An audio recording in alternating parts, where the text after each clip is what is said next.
The Indiana High School Athletic Association is proud to salute our friends and supporters from the Indianapolis Colts.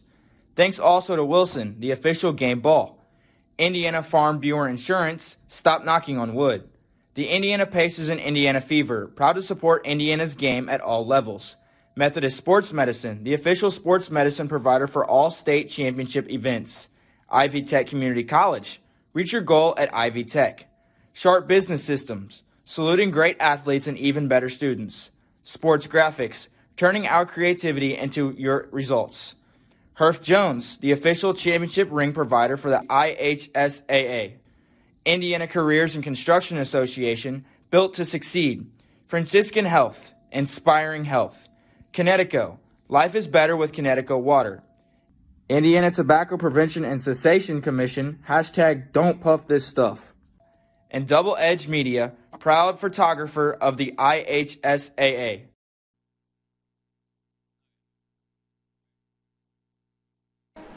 Welcome to DeVere Fair Stadium as we bring you tonight's matchup in Sectional 13. This matchup is between the visiting 5-4 Plainfield Red Pride and the 7-2 Decatur Central Hawks. This DCHS live presentation of IHSAA football tournament on the IHSAA Champions Network is being broadcast with approval of the Indiana High School Athletic Association. Any other use of the broadcast is prohibited without approval of the Indiana High School Athletic Association. And get up to the minute information from the state championship events by following the IHSAA on Twitter at IHSAA1. And again, at IHSAA, two A's, IHSAA1. So, Coach, how do you feel about tonight's game? Well, it's going to be an interesting ball game. Obviously, Decatur and Plainfield played just a few weeks ago, and Plainfield was on the losing end of that one. Obviously, ironically, you were speaking earlier, Plainfield's never lost on the road this year, and all their losses have been at home to Carmel and Mooresville and Whiteland and Decatur Central, all very formidable opponents. So even though Plainfield's only 5-4, they're averaging about 30 points a game. Their offense is really proficient, well coached by Coach Brian Woodard. And Decatur Central is a familiar opponent, being in the same conference.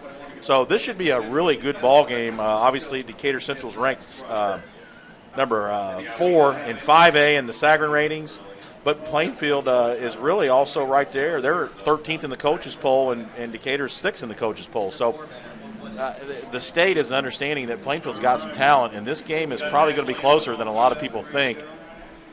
I believe it'll be a good ball game for sure. Yeah, as you mentioned, this Plainfield team, who was 5-4 on the year, they're 4-3 in conference play, and they were 4th in the Mid-State Conference. As Decatur Central actually took home a share of the Mid-State Conference title this year with Whiteland and with Greenwood. So as we get closer to the time of kickoff, what is your keys to the game here if you're Decatur Central? Well, if I'm Decatur Central, I've got to stay away from the penalties and turnovers and continue to utilize the big play and some of their athletes, the Tracy and Broadwater, Matt Cook. They have a really good athletic receiving core, and obviously Peyton Horsey, the senior quarterback, is one of the best in the area. So those guys got to take advantage of the athletes and spreading around, getting the ball deep, and being able to put some points on the board and avoiding the turnovers and penalties. Yeah, as you mentioned, senior quarterback Peyton Horsley, but there's also a senior quarterback on the other side, and Aiden Moyers, who is really you've seen these two go back and forth for the past 2 years. I've noticed in the rankings of their passing yards and the passing touchdowns, and if you look at their class, they've been pretty much close together in all the mid-state quarterback little stats, as you would say. But again, if you're Decatur Central, I think you have to get off to a fast start, and you can't dig yourself a hole because this Plainfield team will jump ahead on you early. Well, they sure will, and they have the ability to run the football too, and they have also a wildcat formation that they use as well. As we pause just for a minute, folks, for the national anthem.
as we welcome you back here after the national anthem. But as we were mentioning the keys to the game for Decatur Central, but the keys to the game for Plainfield, Coach. What would you do if you're them? If I'm them, I try to get off to a fast start and get some points on the board early. They have a great field goal kicker, even if it's 3 points early. And any drive they have, I feel like they got to come away with some points because this Decatur team can put up some points.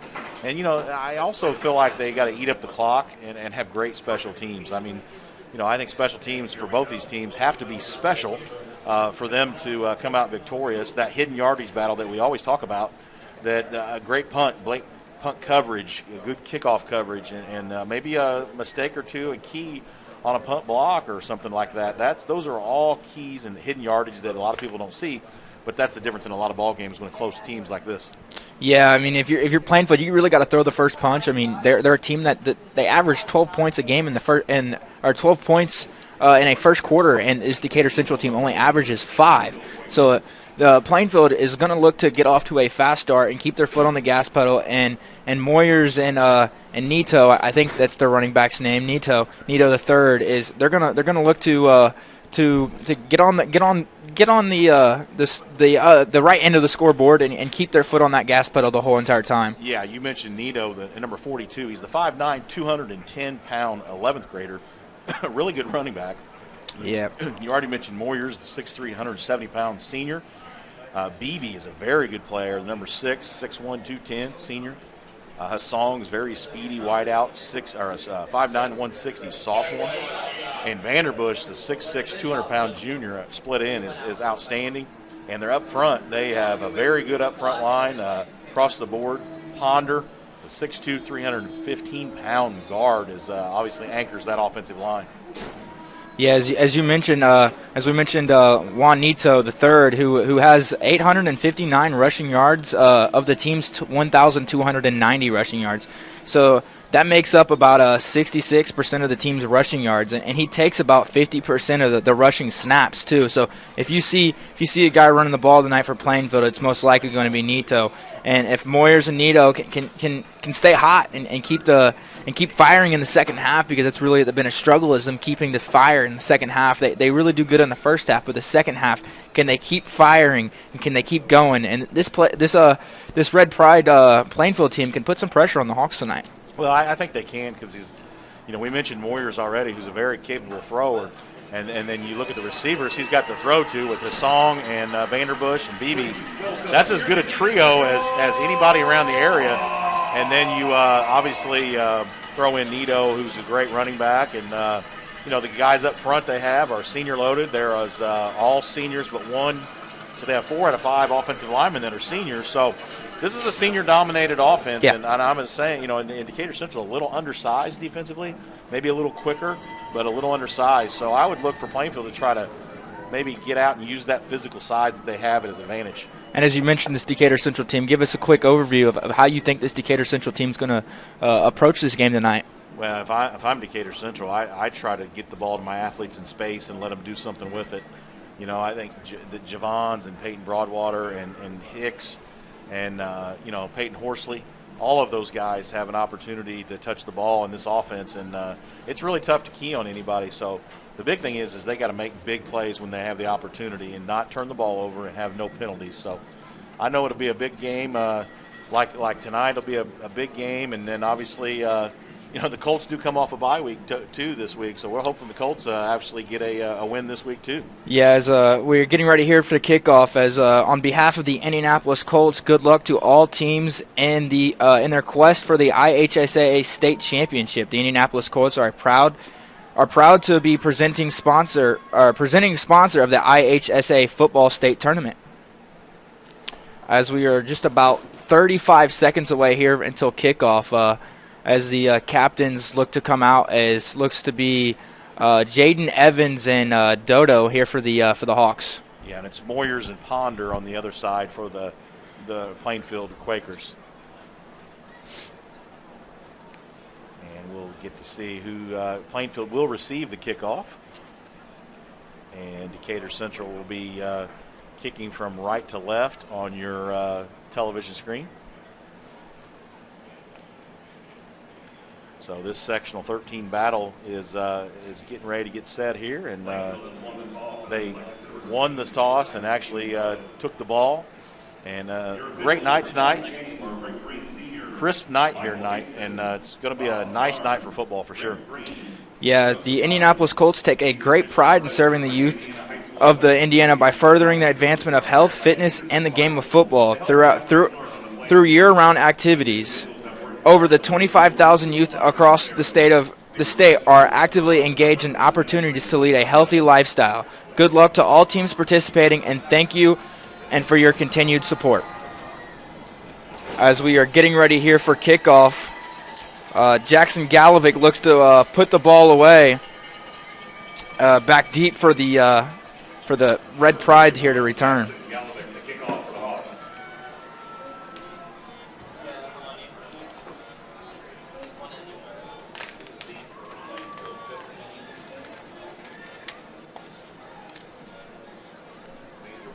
Vanderbush back deep for Plainfield.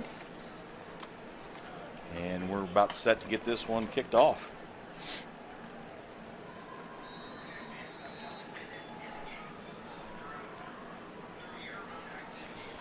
As this one's going to be a great kick here. As it does, not a great kick, as this kick does go out of bounds around the 12-yard line. So that's going to set up the Plainfield Quakers with really good field position here to start. Yeah, that's not what we wanted to do if you're the kicking team for Decatur Central. You definitely want to keep it in bounds and avoid those turnovers. So they're going to have great field position. Plainfield will have this one starting at the 35-yard line. So outstanding field position for Plainfield.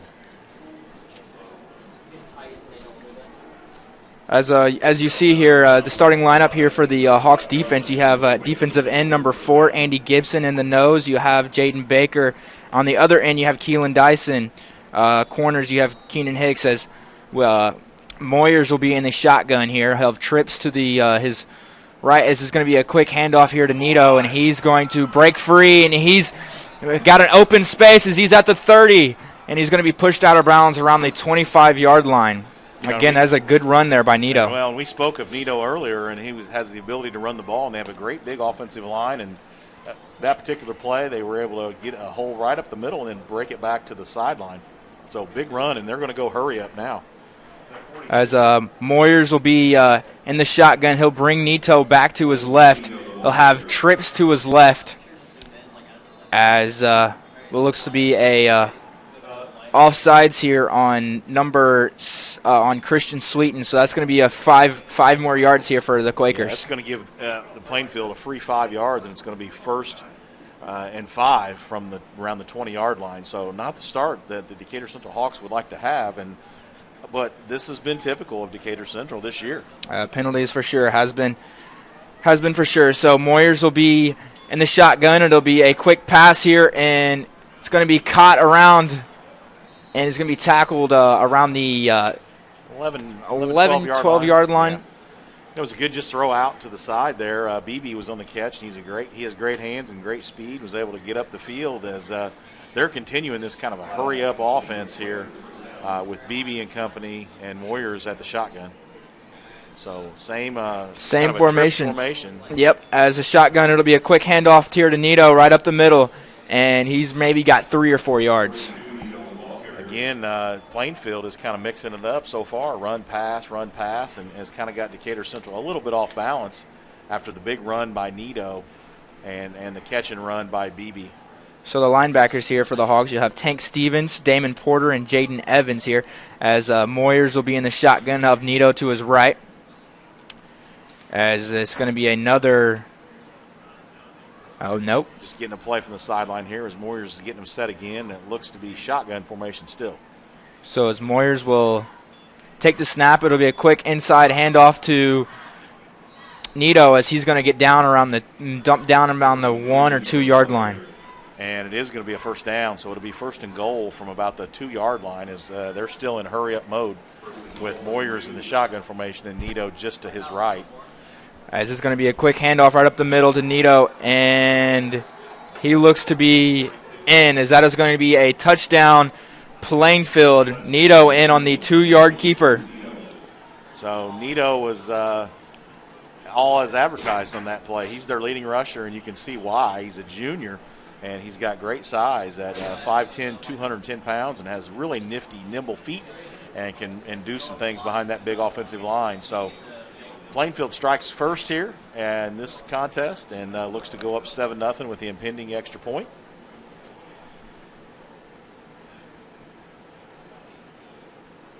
Good snap, good hold. As Nichols' kick looks to be good. Yeah, it looks like kick is good, and it's going to be 7-0 already in the first quarter with 10:35 left. Plainfield up 7-0 on Decatur Central. And again, this game earlier in the year was very close, 20-21 in the fourth quarter. So two teams that kind of battle back and forth and know each other very well.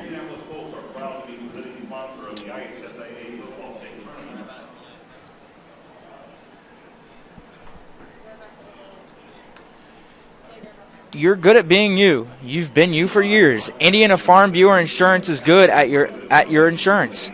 Find an agent to help you. Think about it at infw.com. Start with Indiana Farm Bureau Insurance and stop knocking on wood. As Plainfield looks to kick this one away here to the Hawks, as Plainfield up on the Hawks 7-0 with 10 minutes and 35 seconds to go, with Javon Tracy and company back here deep to return, looking to turn this game back around. As we mentioned, Plainfield looking for a hot start, and they've got it. So Nichols is a very, very good kicker, and we'll see what he does with this kickoff here as the Quakers get set. Tracy deep, and it is going to be a squib kick.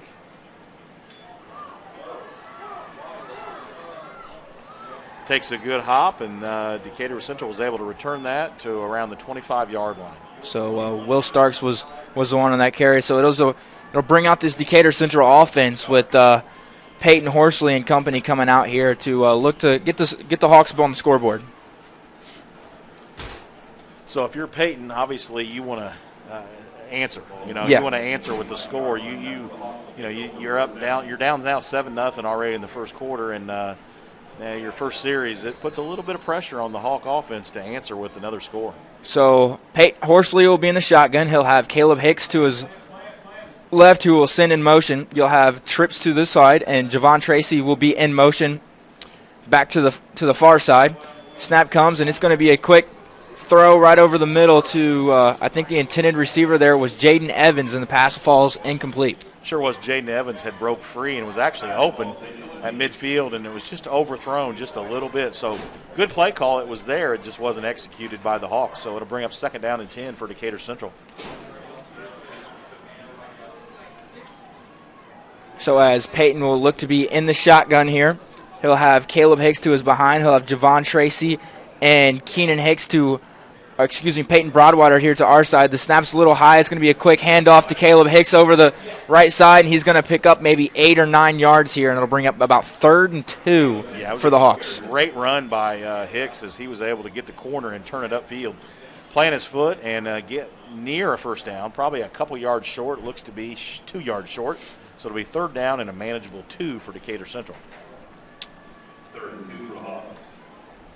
As Peyton Horsley will be in the shotgun here. He'll have Caleb Hicks to his far side, or to his right, and he'll have Matt Cook to the far side. There's another high snap. It's going to be a cute quarterback keeper here. Peyton's got some space.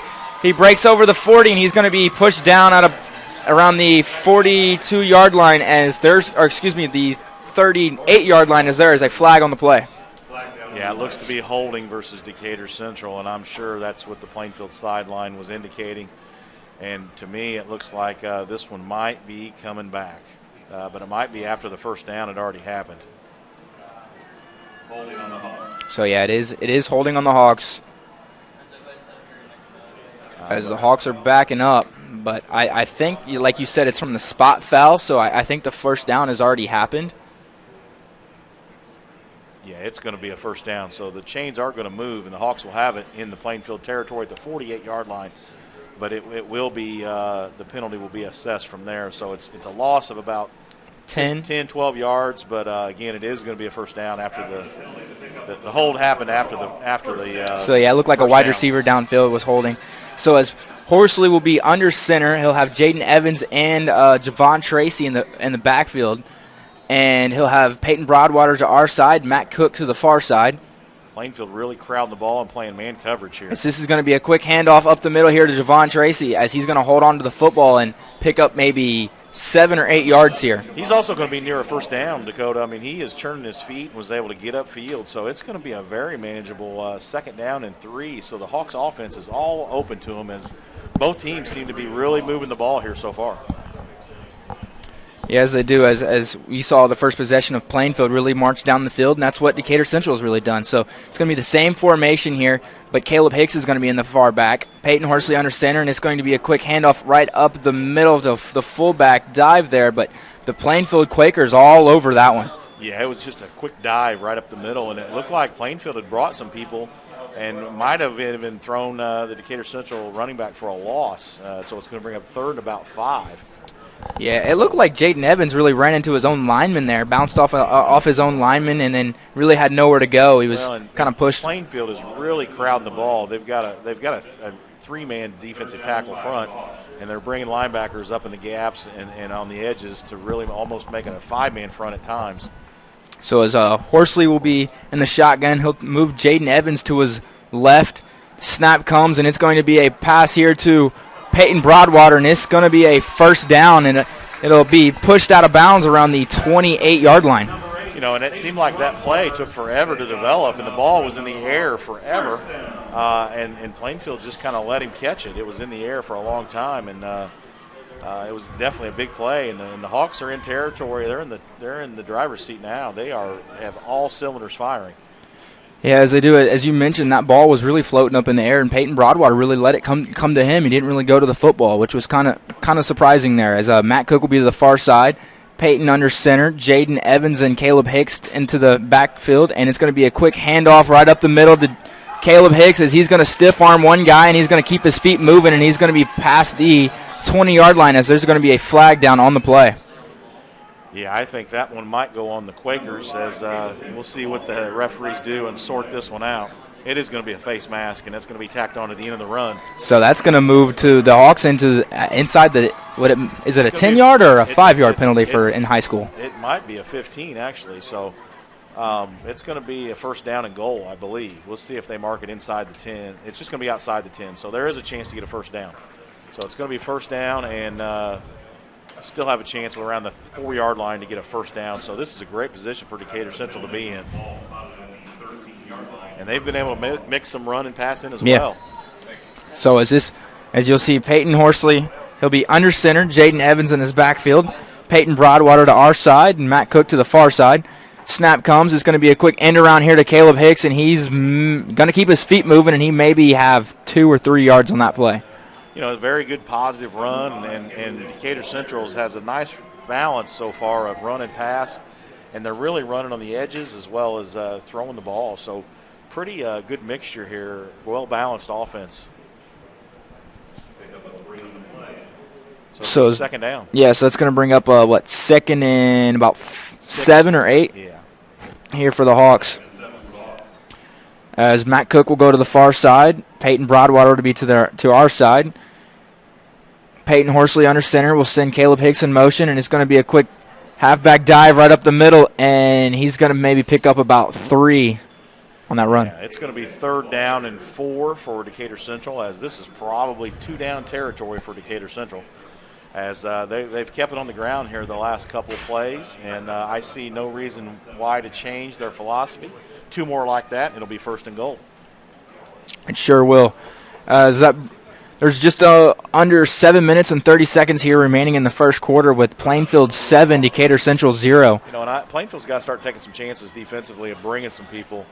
And I know they're playing, looks like a man coverage across the board, and they really need to start bringing some people. So as the snap comes, it'll be a keeper here from Peyton Horsley, and he's got the first down, I'm pretty sure. Yeah, it looks like he has it by the length of the football. It's either going to be first down, and it is going to be first down. So it's going to be 1st and goal for Decatur Central as they've kept it on the ground the last 3 carries, Dakota. Yeah, they have, and they've really shown that they can run the football and move the football while running the football. So Plainfield will get set up in a goal line set, and again, it'll be more of a 5-6 man front, probably man coverage across the board. As looks Decatur Central looking to spread the Quakers out here is Peyton Horsley will be under center. Jaden Evans will be in the backfield, sends Javon Tracy in motion, and it's going to be a quick halfback dive right up the middle, and it looks like Jaden Evans has scored, number 15. Yeah, and that'll be a touchdown Hawks. Senior running back scored, and again, it has with the pending extra point, the Hawks have answered. Yes, the Hawks have answered. As we mentioned at the start of this game, which team was going to throw the first punch, and Plainfield threw the first punch, and now Decatur Central has countered it. Yeah, they sure did, and this game has the making so far of one of those shootouts. So we'll see as the pending extra point happens. Snap is good, as the kick is good. Jackson Galovic's extra point is good as it brings the score 7-7 with about 6 minutes and 40 seconds to go here in the first quarter. So far it's advertised. We said this would be a pretty close ball game with. When you look at Nito and company, and it sure has been so far.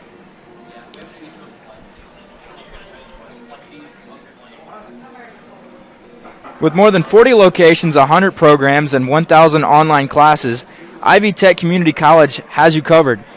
No matter where you live or what your interests are, learn more and apply for free at ivytech.edu. That is ivytech.edu. As the Hawks look to kick this one away and look to stop this Plainfield Quakers team after their first possession, really, the Hawks really couldn't stop them, and as Plainfield looks to keep their foot on the gas pedal and keep scoring as well. This one very well may come down to who makes the first turnover or who has the ball last. The first game was a tight ball game into the fourth quarter, 21-20, and so far this one looks to be a little different, more of a shootout. As Galovic looks to put a foot into it, and instead of not kicking it out of bounds this time, so as the kicks goes pretty deep, as it's going to be returned here by Vanderbush, and he looks to have some space to the far side as he's going to get dumped down around the 27-yard line. Yeah, it looked to me like there was a block in the back there. Didn't call it, and that's okay. Referees cannot see everything by no means. And Decatur Central will try to stop this offense from Plainfield that went right down the field and scored on the first possession. So Moyers and company is getting set, and Decatur Central defense as well is getting set. As Moyers and company will be out, as Moyers will be in the shotgun. Nito will be into his in his back. You'll have trips to the far side. As the snap comes, it's going to be a quick handoff right up the middle to Nito, and he's going to pick up maybe 6, maybe 7 yards on that run. He's got at least 4 or 5 on that category as he fell forward, and it looked to me like he was almost going to break that one. So good run by Nito as they have set the ability to run the ball so far. 4 or 5 yards a carry. That's a great offensive production from your running back. So as Moyers will be in the shotgun again. Nito will be, and it'll be a quick handoff to Nito, and he's going to cut it back inside as looks to be like he's picked up maybe 3 on that carry. Yeah, it's going to be third down and maybe 3.5 as they had went off tackle at that point, and now the running back, a new running back comes in. Nito goes out of the ball game. This usually is some time when they do some other. So Grant Starnes will be checking into the game as Moyers will be in the shotgun. He'll still have trips to his right as it looks to be a quick screen pass. And Moyers is going to keep this as there's a flag on the play. Moyers does have the first down as there's going to be another penalty as it's going to be a late hit out of bounds, I think, there from Damon Porter. Yeah, and I think these flags may offset because I think there was a block in the back or a hold, and they're going to offset and replay the down. So it looked to me like the Decatur Central defender ran right past Moyers or was pushed past in the back, and then Moyers was set to get free and over the first down marker got hit out of bounds on the sideline over there. So referees are talking this one over, and I do believe this is going to offset and replay third down. As here comes the call. It's going to be a holding on Plainfield. There's going to be a personal foul. Late hit out of bounds on the Hawks. And they may mark them both off and see if it goes for a first down, which it's going to be close.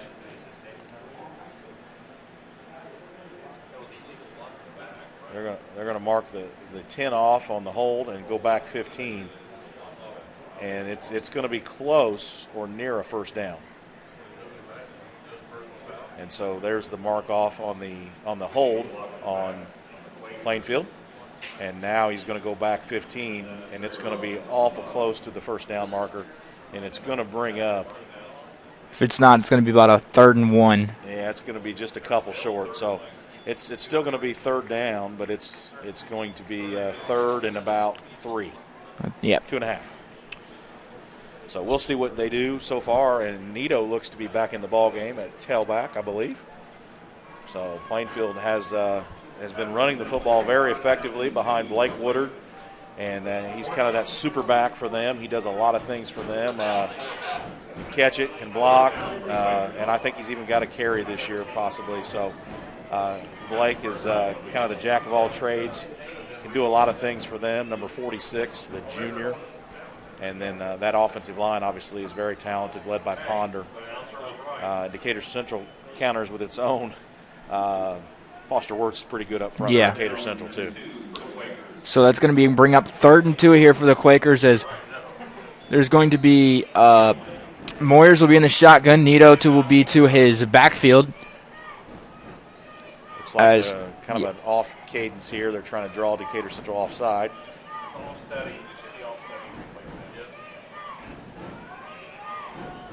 And it is going to be a run right up the middle. Yeah, but it's going to be a run right up the middle, and he's not going to get the first down, as he's going to get uplifted by Dodo and company.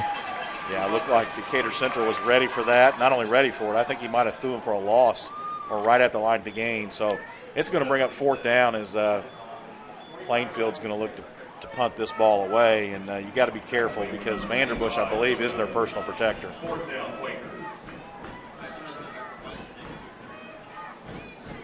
As Moyers actually is going to be.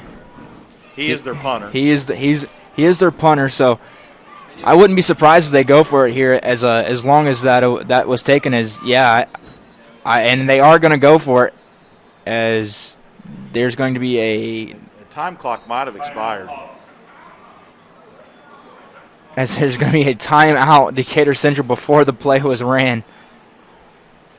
So if there wasn't a timeout there, that was going to be a first down Plainfield. Well, I think the whistle blew right as the pass was kind of thrown. So no harm, no foul, and Plainfield is going to regroup, and we'll see what they do when they come back. Obviously, they were going to fake that. So now we'll take a timeout here for some of our sponsors. The IHSA Foundation was created to help protect and sustain educated-based athletics, including events like this state tournament. High school sports are an extension of the classroom. We need your help so the youth in our community can develop advanced leadership skills and continue to have these and many more other opportunities. We need your help giving high school administrators and coaches the instruction and insight they need to be better role models and teachers. To learn more or make a tax-deductible contribution, go to ihsafoundation.org. You're not only contributing to the foundation of the IHSA, you'll be contributing to the foundation of our community. So the score here at DeVere Fair Stadium in this sectional 13 contest between the Decatur Central Hawks and the Plainfield Quakers is 7-7 with 4 minutes and 38 seconds to go here in the first quarter. Both teams kind of slugging it out back and forth with a score each on their first possession offensively. Both ran touchdowns in pretty handedly. And now Plainfield looks to maybe make the first interesting call here of the night with this 4th down call. Yeah, I think Decatur Central is going to really be on their toes this time, as they seen that Plainfield was ready to go for it last time. But looks to me like Moyers is going to be farther back in the backfield, so I think they might be disguising this as a punt, if not. But that's a critical play here in this game, as Moyers will as he's looking to get the play over from the sideline. He's going to move up again just as well as he did last play. And I think he'll punt this ball away. As he indeed does punt this ball away, and it is going to be a kick out of bounds around the 33-yard line, where the Hawks will take over 1st and 10 from the 33-yard line. Excuse me, 32-yard line. So the Hawks will take over with 4 minutes and 33 seconds remaining here in this first quarter between the Hawks 7, Plainfield Quakers 7. With, as again, 4 minutes and 33 seconds remaining, the Hawks getting their first stop of the game as looking to go put more points on the board. Well, and we know these two teams are going to put points up on the board. One of them is averaging 36 points a game, and one of them is averaging 29 points a game. So offensively, both of them can put points up. So Matt Cook and Javon Tracy will be to the far side. Peyton Broadwater to be to our side.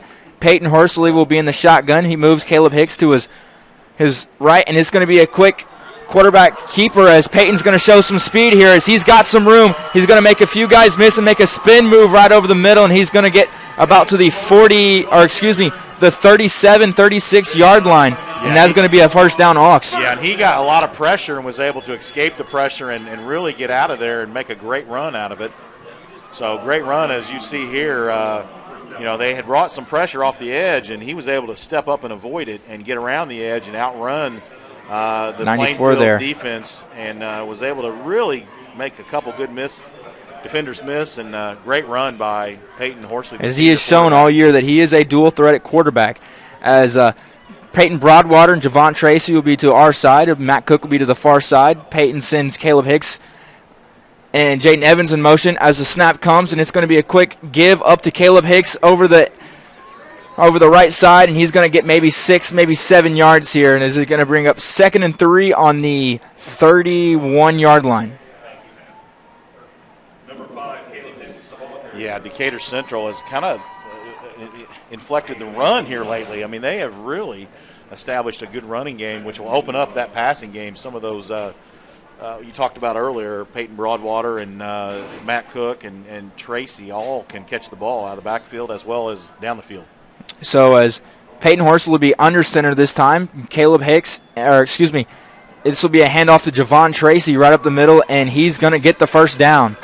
Yeah, he was able to get right up the field and put his foot in the ground and turn it up and get positive yards. So, again, Decatur Central just kind of keeping the ball on the ground and okay for that clock to run. And, again, it's been Tracy, and it's been Broadwater, and it's been Hicks and Jaden Evans. Jaden Evans and Peyton Horsley, and the ball has really gotten spread around. I think Matt Cook's the only one that hasn't touched the ball yet. And I wouldn't say he's not going to touch the ball, because you might be able to see a Matt Cook little fade down the far side here. Is Peyton Horsley will be under center as Peyton Broadwater will be to the far side. Is this going to be a quick handoff here to Caleb Hicks, and he's maybe got 2, maybe 3 on the play. Yeah, he was met by number 77 for Plainfield, I believe. That's Romero, the 6', 275-pound nose guard.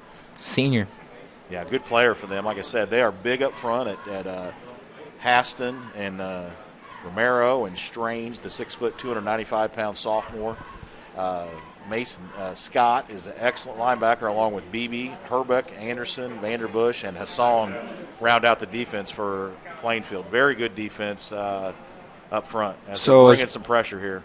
Horsley will be in the shotgun. Caleb Hicks will be in the backfield. As this is going to be a quick keeper up the middle here from Peyton, and he's not going to get really anywhere. He might have got 1 yard on that play. Number 44, Scott, the talented linebacker, was there to meet him and said, we've had about enough of this. You're not running anymore. It's going to bring up 3rd and long for Decatur Central, an obvious passing down. Yeah, it's going to bring up 3rd and 9 with about a minute and just under 40 seconds remaining here in this first quarter. Plainfield 7, Decatur Central 7, and it'll bring up 3rd and 9, ball on about the 29.5 yard line. Well, and they've been playing way off on the wideouts. I mean, they're giving 5, 6, 7 yards on the cushion, so I could see a quick little pass outside. Could see a little quick screen pass here to Javon Tracy. As it's going to be a pass completed here to number 15, Jaden Evans. As it's just going to be short of the first down to gain, I believe. He's going to be a yard short. So this is going to be about 4th and maybe 2 here for the Hawks. As I guarantee this is going to be a 4-down territory here. Yeah, it's going to be about 2 yards short of that first down. So, and I think that was a design play. Let's get it close, and we know we're going for it on 4th down. So Coach Enright and crew have a 4th down call here. A little bit ago, Plainfield had a 4th down call that had to eventually punt it away and was held on down. So we'll see what Decatur Central does here on this 4th down. As it's going to be a timeout here, Plainfield. Yeah, timeout Plainfield. As they want to talk this over. It's too important point in the ball game here. Yeah, I think they saw something they didn't like there, and they were wanting to call a timeout here. Yeah, so far, like I said, 7-7 ball game, and that's a very big 4th down call here. A couple yards to go here for Decatur Central on this 4th down.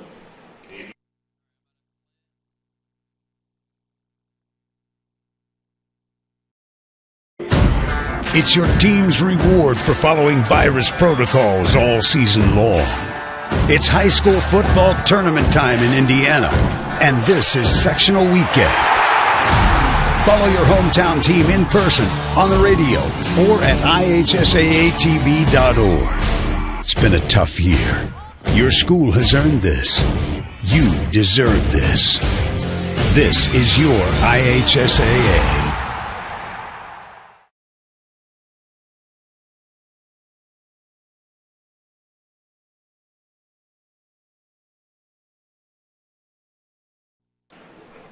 As we welcome you back here to DeVere Fair Stadium, it's going to bring up 4th and 2 here for the Decatur Central Hawks with the score 7-7 here against the Plainfield Quakers or / Red Pride, as there's going to be about 1 minute and 13 seconds here remaining here in the first quarter.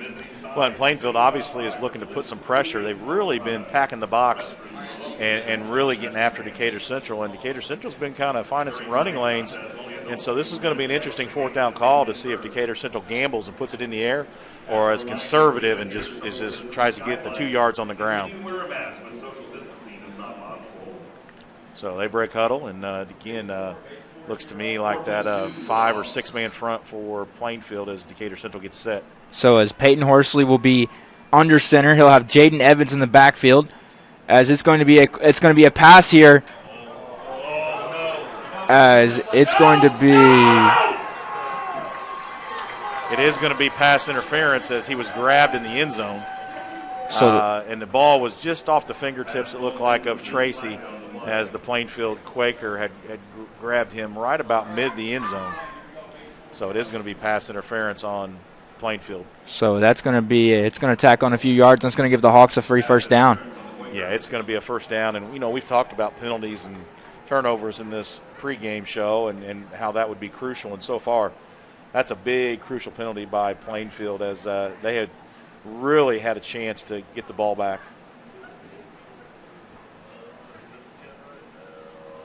So it is going to be a first down and just inside the 10. So it'll be 1st and goal for Decatur Central on the 9-yard line.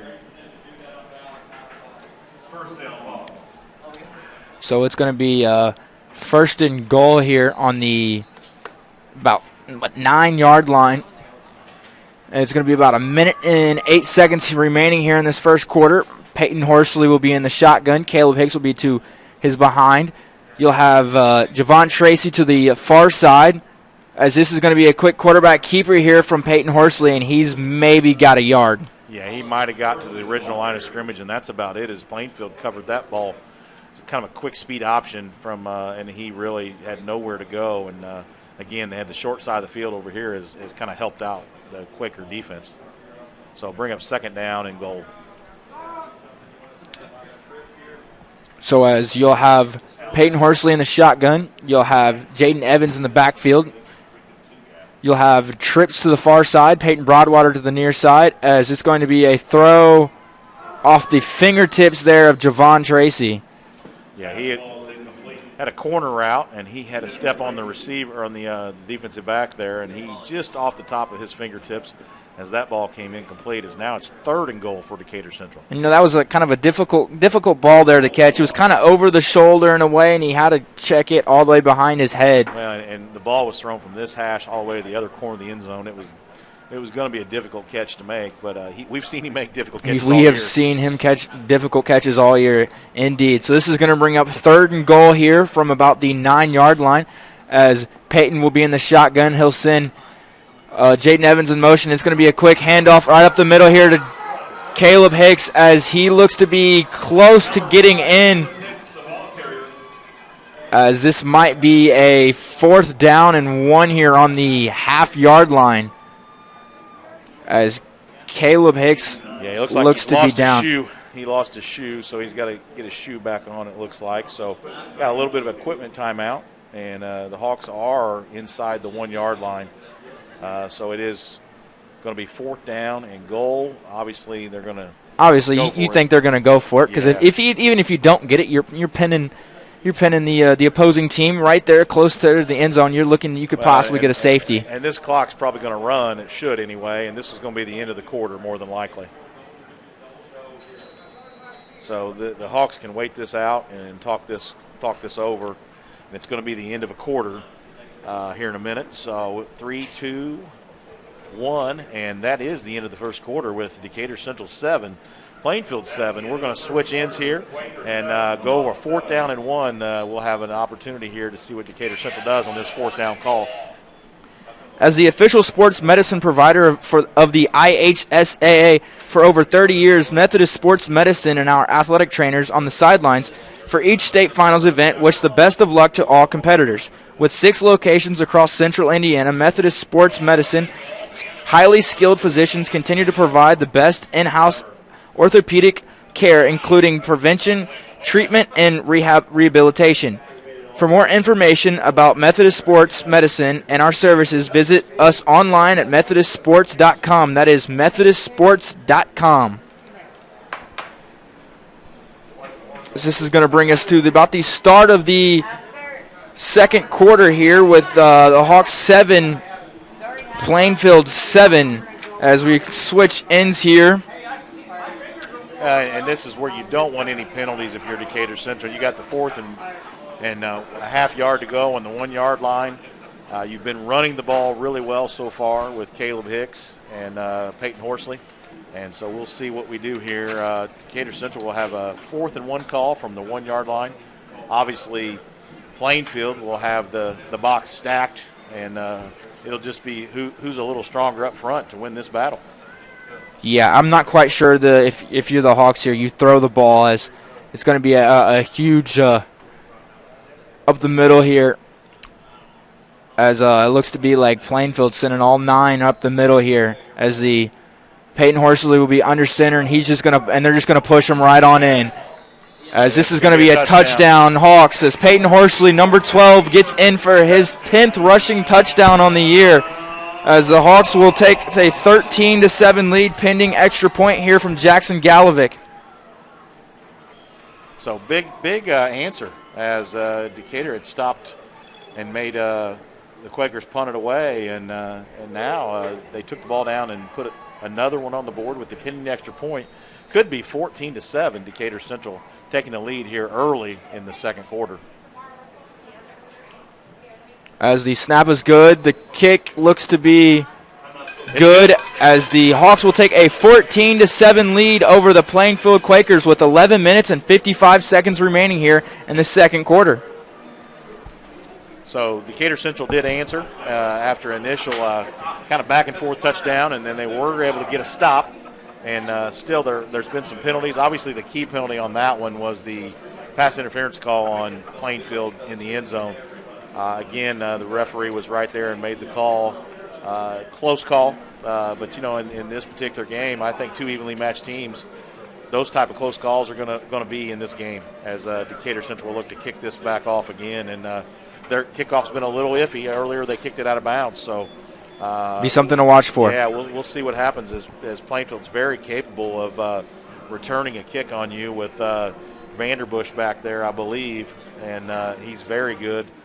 As well as number 10, it looks like, is also back there. You could not pick a better time to consider a career in construction. From skilled tradesmen to project managers to the technician engineers, and even company owners. The depth of opportunity has never been great. Check out to Built to Succeed opportunity or .org, built-to-succeed.org for more information on the Indiana Careers and Construction Association. Are you built to succeed? As Galovic looks to kick this one away, as again, as you mentioned, hopefully not to kick this one out of bounds if you're the Hawks. And Vanderbush and Starnes are deep to return this kick, and it's going to be Starnes from the 5-yard line as he's going to get upfield. As there's going to be a flag here on the play, and there's going to be I think could be another flag on the play. I think it might have been a face mask. It was a weird, he kind of got spun around weird. It's going to be a block in the back on the returning team. Yeah, so it's going to back them up a few yards. Back them up from that spot, so they're going to be pinned a little more deep than they would want to be. So Moyers and Company is going to start this one from around the 10-yard line. So blocking the back on that return. As Starnes is really set to have a really good return and close or near the 25, 28-yard line. So it's going to back the Quakers up on this particular drive with 11 minutes and 47 seconds to go here in the second quarter. Decatur Central up 14-7 with the early lead over the Plainfield Quakers. And again, Plainfield had came out and ran the ball really well on some of their initial possessions, and right now they look to kind of a trips formation. So as Moyers will be in the shotgun, he'll have Nito to his right, a trips formation to the near side. As he'll motion BB, and this is going to look to be a flag, possibly a false start, and that's going to back up the Plainfield team even farther. Yeah, it's not the start on this drive that Plainfield would have liked after having a penalty on the kick return as well as a penalty on first down. So it's still going to be first down, but it's going to be first and 15, and it's going to back them up near the 5-yard line. So Moyers and Company will get them set again here on this first down and long battle. So it's going to be the same formation here. Moyers will take the snap, and he's going to look to throw as that ball is going to fall incomplete. Yeah, it hit the ground right before BB was able to make a nice try at it. He's an excellent receiver and is just an all-around player. He's an outstanding gifted player and one of the better players in the conference and in the Central Indiana area. He's outstanding. So I look for him to get the ball quite a bit, or at least them try to get the ball to him, as that's going to bring up second down and 15. So it'll bring up second and 15 with 11 minutes and 43 seconds here remaining here in the second quarter. As Moyers will be in the shotgun, Nito will be to his right. He's going to send BB in motion. It's going to be a quick give here to Nito, and he's going to be dumped down around the 11, maybe 12-yard line, and it's going to bring up about third and maybe 10 here for the it's going to bring up third for the Quakers. About 9, just inside that yard marker over there. So Nito was able to get good positive yards and get most of that penalty back so far, but it's going to bring up third down. And again, we haven't seen Vanderbush catch a ball or Hassong, number 2, very speedy wideout. So those guys are very, very capable. As Moyers takes the snap, as you mentioned, they're looking to throw. As Moyers is going to take off and run this one, as I think he maybe stepped out of bounds before he got the first down. It's going to be really close. He was near the first down marker when he went out of bounds. So if he got it, he got it by a yard, and if he missed it by a yard. But it looks like he did get the first down. Yeah, it looks like they're moving the chains.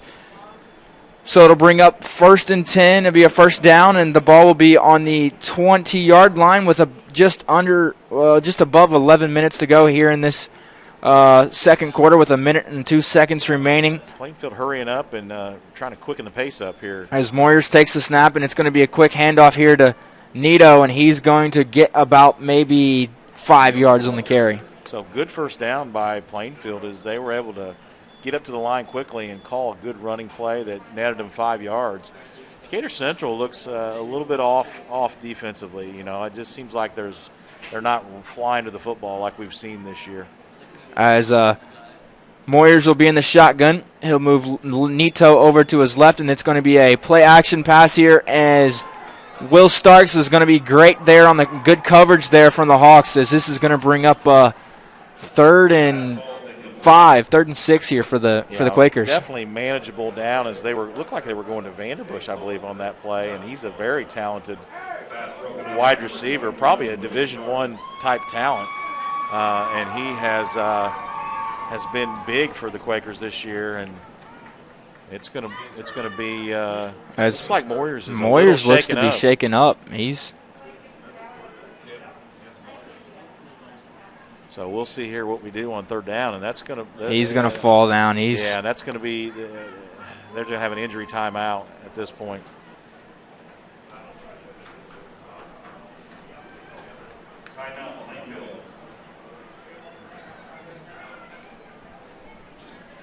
The IHSAA is proud to use Wilson footballs for all athletes to perform at their best.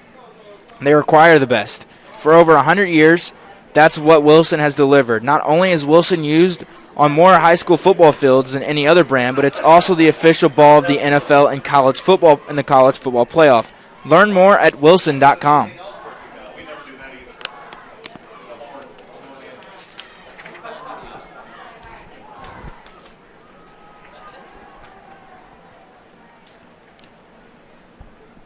As the official sports medicine provider of the IHSAA for over 30 years, Methodist Sports Medicine and our athletic trainers on the sidelines for each state finals event wish the best of luck to all competitors.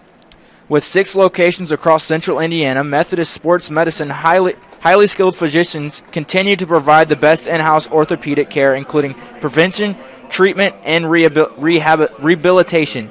For more information about Methodist Sports Medicine and our services, visit us online at methodistsports.com. That is methodistsports.com.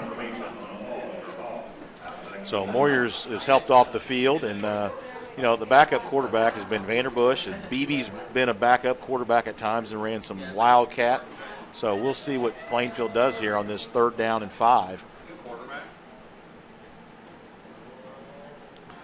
So Cale Vanderbush, the 6'6", 200-pound junior, is listed as their backup quarterback, but I know Beebe, he's really been very effective in the Wildcat. So, and they haven't shown that. They have not shown Wildcat tonight. Wildcat, so we'll see what they do here. And looks to me like they're under center. Now they're shotgun, and it is going to be Beebe. It is going to be Beebe in the Wildcat, and he's going to go right up the middle, and he's still going to continue to fight. I think he got the first down. I think he did get the first down. I think he did too. I think he's got a first down. So great run by Beebe. As they're going to signal a first down here, as I know the Decatur Central players thought he might have fumbled the ball, and they were wanting the ball, but is this going to bring up 1st and 10 here, ball on the 31-yard line. So some shuffling of players here as Plainfield brings some people in and Decatur brings some people in, and again, shotgun formation. And that's number 7. This is going to be a quick handoff right up the middle here to Nito, and he's going to get about 5, maybe 6. Number 7 is the younger brother of Moyers. That's Eric Moyers. Eric Moyers. He is 6'3", I believe. He's a freshman. He's actually a sophomore. So 6'3",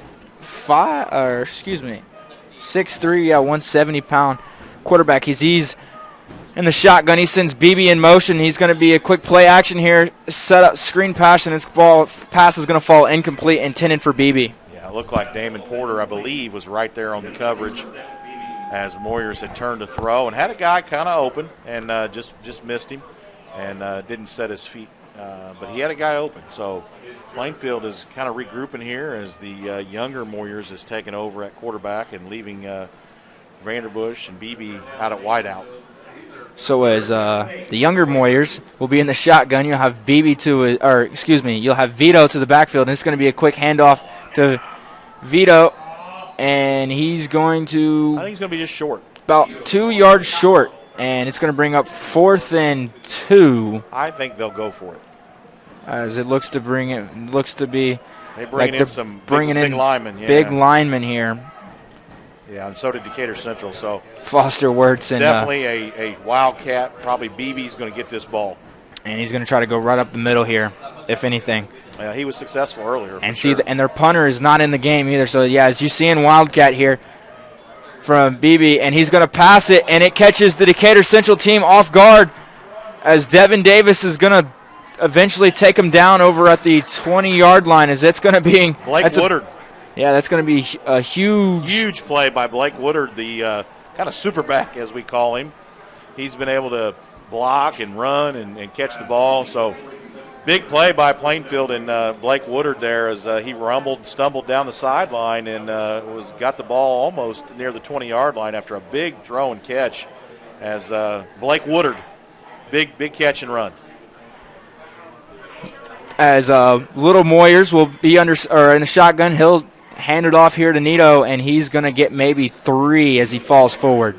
Yeah, he's a great running back. He always seems to fall forward and get positive yards as the younger Warriors has taken over here at the quarterback spot. And again, they're still continuing just to hand off to Nito. Which, why wouldn't you? He's very effective. He's been there all night long. As Moyers will be in the shotgun, Nito will be to his left. You'll have doubles to our side as the snap comes, and it's going to be a quick handoff here to Nito, and he's maybe got 2 or 3. Yeah, he broke off the right side, and it's going to be third and about 4 yards to go, and this is probably too darn territory as Plainfield looks to get the call from the sideline here. 3rd down and 4 for the Quakers. Yes, it's going to bring up 3rd down and 4 with about 7 minutes and 30 seconds remaining here in the second quarter, with the Hawks on top 14-7 over the Plainfield Quakers. So 16-15 on the game clock here as Moyers gets them set. And again, Nito in the backfield, as you said before, he's very talented. As the clock is running down, they might have to take a timeout here. As you just said, this is going to be a timeout here, Plainfield, as they are almost going to take a delay of game. So Plainfield will talk over this 3rd down and 3 or 4 here and give a chance for Decatur Central to also talk it over on defense as Plainfield will look to tie this ball game up. I'm sure they hope to put another 7 on the board. Think it's safe to vape? Think again. It damages lungs, dashes dreams, and destroys lives. Visit don'tpuffthisstuff.com to learn more and spread the word. This message is brought to you by the Indiana State Department of Health, a proud partner of the IHSAA.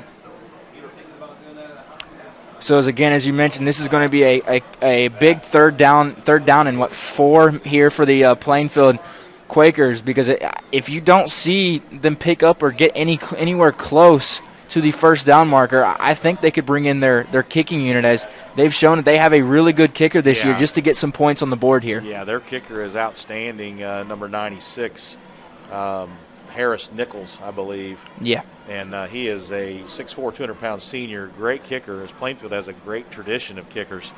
Back with the Hagee kids, and both those brothers were outstanding, as good as anybody in the state. And Nichols also is very good in his own right. And looked like I thought I saw Aiden Moyers, the senior quarterback, come back in, and he looks to be fine now and had a little gimpy. I think he might have a little cramp there. Yeah, and he's back, so big 3rd down. It's good to have him back, I'm sure, as you're Plainfield. You want your senior quarterback who's been through some battles. You want him in the game. You sure do. So Foster Works and company defensively get set.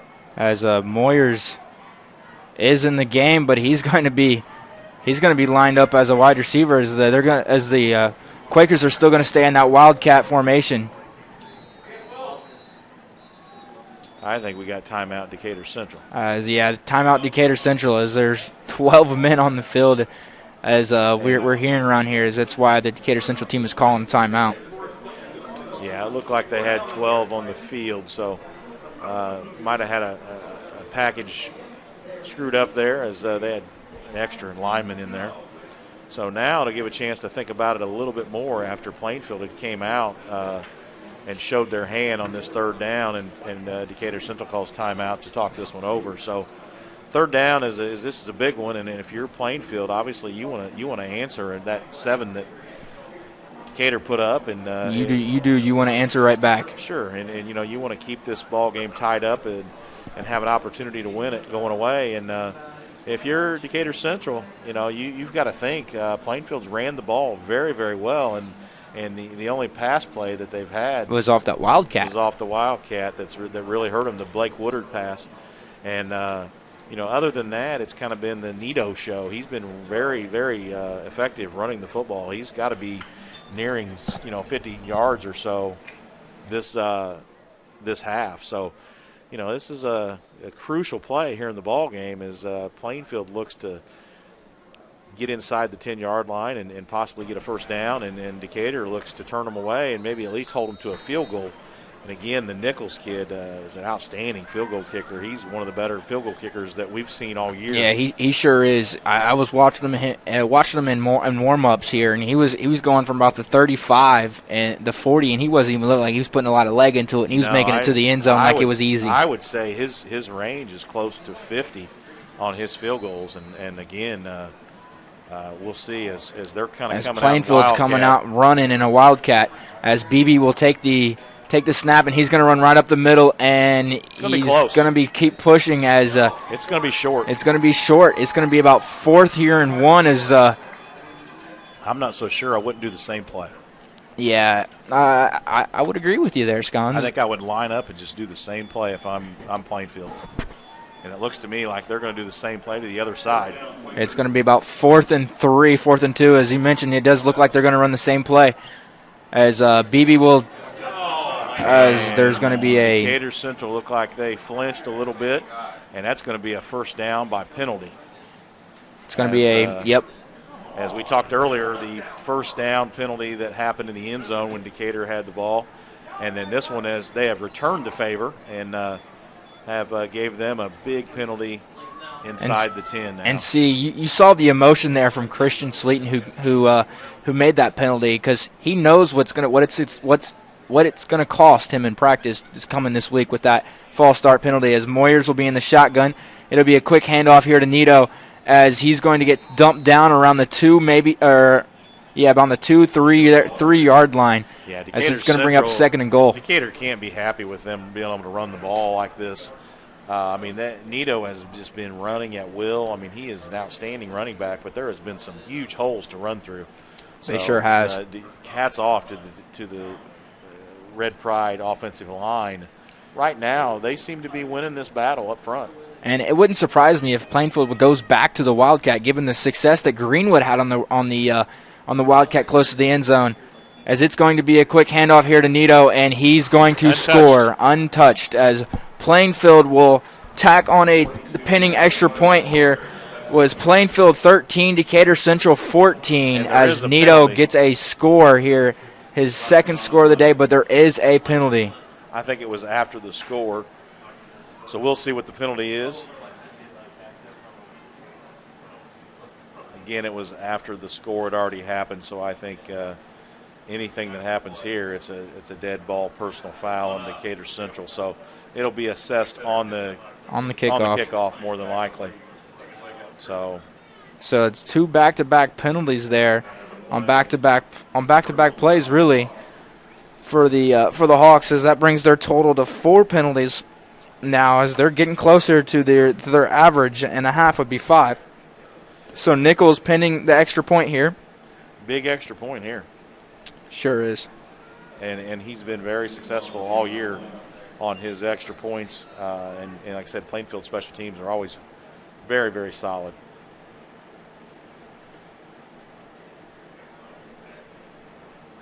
So we got a good snap. As the kick is good, as the score 14, Plainfield 14, Decatur Central, with about 5 minutes and 48 seconds here to go, as Plainfield does answer back after the 14. A quick score here around the sectionals was the end of the first quarter, Mooresville 7, East Central 7.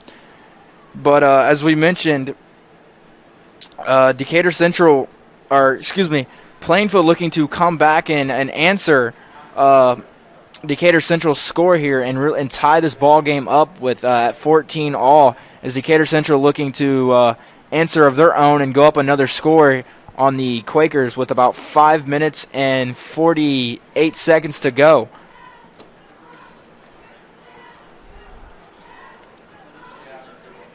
On behalf of the Indianapolis Colts, good luck to all teams in their quest for the IHSAA State Championship. The Indianapolis Colts are proud to be presenting the sponsor of the IHSA football state tournament. You know, two players, Dakota, who we've talked about in the pregame that are both very talented wideouts, Vanderbush and Matt Cook, haven't touched the ball yet. They have not. You know, and I think both of them are going to figure in this before this game is over for sure. So two very talented wide receivers. Matt Cook, the senior, sure-handed receiver, and then Vanderbush, the junior, really good receiver. So it'll be a short kickoff. They're kicking from the Decatur's 45 after the penalty is tacked on. So Nichols and company will be able to drive this one through the uprights if he wanted to. Squib kick. And it's going to be taken by Javon Tracy. As he's making a few men miss, as he's going to get around the 25-yard line here, as the Hawks will take over here. 1st and 10 on the 25-yard line with about 5 minutes and 42 seconds here remaining here in this second quarter. As Peyton Horsley and company looking to come back out here and put some points on the scoreboard as their own. So Decatur Central will start from about the 25-yard line after a good return by Javon Tracy, and then the junior slot receiver for Decatur Central. And the Hawks will have, I believe, 2 timeouts left as well. So as Broadwater will be to the far side, Matt Cook to the near side, as Peyton Horsley will be under center. He'll send Javon Tracy in motion. And this is going to be a quick play-action pass here as he's going to look downfield and throw it really into – and Matt Cook caught it about double, the 50-yard triple line. coverage, and Matt Cook caught it around the 49-yard line as Javon Tracy looks to be out of breath. I think he was surprised as well as Matt Cook went up over him and got the ball. As there was about 4 Plainfield defenders there, and about 2 Decatur Central players there. As we get a replay here, as Peyton unloading it deep there, and there's 3 Plainfield defenders there and 2 Decatur Central players there, as Peyton Horsley will be in the shotgun, and he's going to keep this one himself, and he's going to get about 9-10 yards, and he's going to be close to the first down. I think they're marking him just a half yard short of that first down marker, but you know, with 5 minutes to go here, right before halftime, Decatur Central wasted no time getting the ball across the 50, as they are now on the 44-yard line of Plainfield. So big run by Peyton Horsley, the senior quarterback. So is this going to bring up 2nd and maybe 1 with Horsley in the shotgun, Caleb Hicks to his left. And the snap is going to be taken, and he's looking deep, as he's going to get pressured here, and he's going to have to throw this one away. And it is going to be a penalty on Decatur Central for intentional grounding. So it's going to be a loss of down. And again, they only needed 2 yards to go for that. And now it's going to be 3rd and 10, 3rd and 12. Yeah, now it's going to be an interesting call, as you were in great field position with 2 yards to go for the first down, and now after an attempted pass play that didn't go your way, Decatur Central is going to be backed up. It's going to get forced to really throw the ball now. Yeah, so that's also going to be a loss of down as well as a spot foul. So really, really big call there, as they've lost about 20 yards on that play and a loss of down. So crucial penalty on Decatur Central.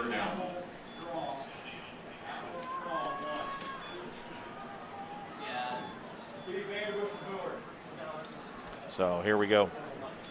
3rd down and long. So as this is going to bring up about 3rd and maybe 20, as Horsley will be in the shotgun. He'll have Jaden Evans move to his right, trips to his far side. Man coverage. And Peyton's going to move in and out of some guys, and this is going to go right through the hands of Matt Cook. Yeah, it's going to bring up 4th down now. Decatur Central will have to punt this ball away after they had great momentum and got across. They had 2nd down and 2 from the 44 and went backwards. So I'm interested to see who punts the ball here, because I know Javon Tracy has had some very excellent punts here. Yeah, it looks like to be Peyton Horsley's back. Peyton Horsley will be back there to relieve the punting duties. Yeah, Javon had really done well as he spelled in for Peyton. So the senior back to punt this one away after a great run. This is going to be a low snap, and it's still going to be an excellent kick here. As it's going to be returned by Vanderbush as he's going to get tackled out of as there's going to be some flags on the play. As I don't know the call there as we can he see was the replay. if we can see a replay of that. I don't know if I think he was started the tackle inbounds and he finished the tackle out of bounds. Yeah, I'm not sure that there was a should have been the flag there as he was close. I mean, I think you just kind of gotta lay off on that as that's going to be the Hawks when you're over in the white you just gotta lay off. So he kind of he finished the spin and the throw down. And that's probably what did it. And I think that finish. So that's going to give Plainfield excellent. Yeah. It's going to give Plainfield excellent field position as they're going to be on the other side of the 50-yard line in Decatur Central Territory on the 49-yard line. As Aiden Moyers and company looking to put some points on the board here, as there's going to be trips to the near side as Moyers takes a snap, and it's going to be a quick handoff here to Nito, and he's maybe got a yard. Foster Wirtz just swallowed up the running back there. I mean, just took a blocker and threw him out of the way, and it was a great play by Foster Wirtz. There's no gain on the play.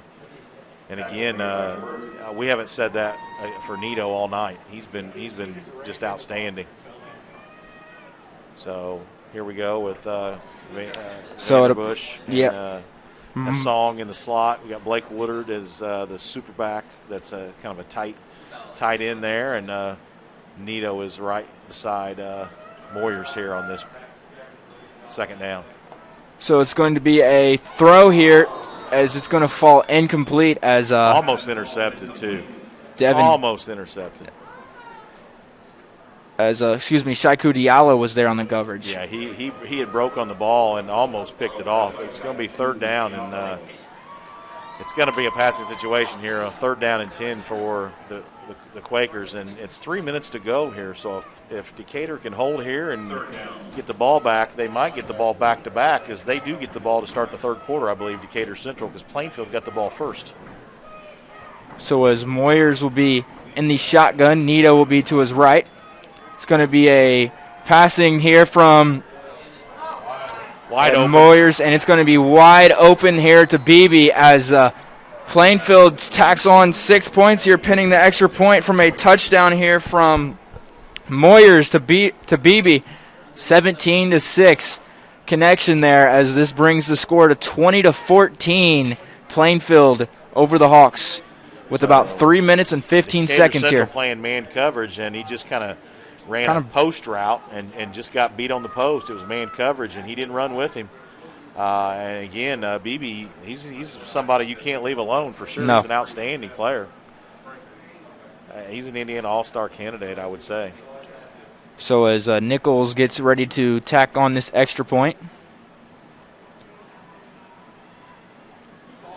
And it was close last time. And it's going to be up and through as the Plainfield Quakers take a 21-14 lead over the Hawks with 3 minutes and 15 seconds here to go in the second quarter. So plenty of time as Decatur Central will have to regroup. 3 minutes and 15 seconds left to go. 21-14 Quakers. And again, Decatur Central, I believe, has 2 timeouts left. They certainly do have time to come back. I think they have 1 timeout left.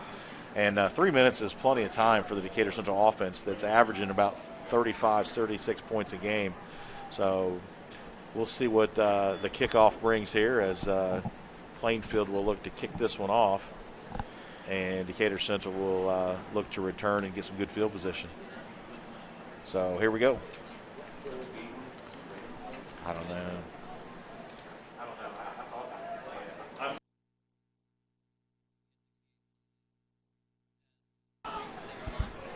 As Plainfield looks to kick this one away here and pin Decatur Central back deep on their little 3-minute drill. And you call them your 2-minute drill, but really your 3-minute drill here if you're the Hawks. And I think Decatur Central would like nothing more than to be able to tie this ball game up and then get the ball back to start the third quarter. and really get after it the second quarter or third quarter as well. So Nichols will kick this one off, and again, he's kicking it just to the sideline there, and he's going to take a hit there, as I'm not sure if he was out of bounds first before he took that hit. Well, it's still going to be a heads-up play over there, and they're going to set up shop. Good field position. So Decatur Central gets good field position right about the 38-yard line. 38-yard line. Yeah, 38-yard line. So good field position. 3 minutes left and a timeout to boot. So Decatur Central will look to do something with this drive. As Horsley will be in the shotgun. Hicks to his backfield. As it's going to be a quick handoff right up the middle to Hicks, and he maybe lost a yard, as I'm not sure he got back to the line of scrimmage. Yeah, I don't think he did either, as Plainfield had kind of a 4 or 5 man front. They're kind of bringing some people here and there, and again up front they're stout. Their front 3 tackles are all very physical and they don't stay blocked very long. So, and then the linebacking crew with Scott and Beebe and crew is just outstanding. So Plainfield is definitely a formidable opponent for Decatur Central, as we knew this ball game would be close as Peyton Horsley breaks the huddle here. This Horsley will be in the shotgun. He'll move Caleb Hicks to his left, as it's going to be a keeper here from Peyton Horsley, and he's got maybe 6 on the play, and it'll bring up 3rd and 5 here for the Hawks. Yeah, it's going to be about third and 5 or 6 here for Decatur Central. Manageable 3rd down as run-pass option here. So Decatur Central, it's a big 3rd down with 2 minutes to go. That clock is ticking. So 3rd down and 5, we'll call it. So just under 2 minutes here to play, as Horsley will be in the shotgun. They'll have Caleb Hicks to his back. You have Javon Tracy in the slot. The snap comes, and Peyton looking to pass here, as he's going to let this one go, and this is going to fall incomplete here. The intended receiver, Javon Tracy, and this is going to bring up 4th and 5 here for the Hawks. Yeah, it was just a kind of a curl route over to the sideline as Javon was covered, but he went up to make the catch, and just through his fingertips as brings up 4th down with 1 minute and 44 with the clock stopped here on 4th down. As Horsley looks to take this punt, and he looks like he's going to punt this one away. As he does indeed. This is a beauty of a punt, as it's going to go out of bounds inside the 20-yard line, I think. As it'll be on the 19-yard line, as the Plainfield Quakers will take over with 1 minute and 37 seconds to go. The Quakers ahead of the Hawks 21-14. Well, and I would imagine the Quakers will try to air this out and try to put some points on the board here before the half, knowing that Decatur Central does get the ball to start the second half. So I see maybe a trick play. Vanderbush still has not caught a ball that I know of. They've thrown to him a couple times, but they haven't been able to make that connection. Or Hassong, the very speedy wideout that's a slot for them as well. So Decatur Central is playing man coverage across the board. And again, Moyers is in shotgun here as they look to start this drive off from the 19. As this is going to be a quick handoff to Nito, as he's going to have some room. He maybe got 6 yards here, as it's going to bring up 1 minute and 27 seconds. They'll go hurry up here with 1 minute 20 to go here in the second quarter. Plainfield up 21-14. As Moyers will be in the shotgun here, as he's going to hand this one off to Nito, as Nito's got some space, and he looks to be like he's got the first down, as they're going to stop the clock to move the chains here with 1 minute and 6 seconds here remaining in this first half.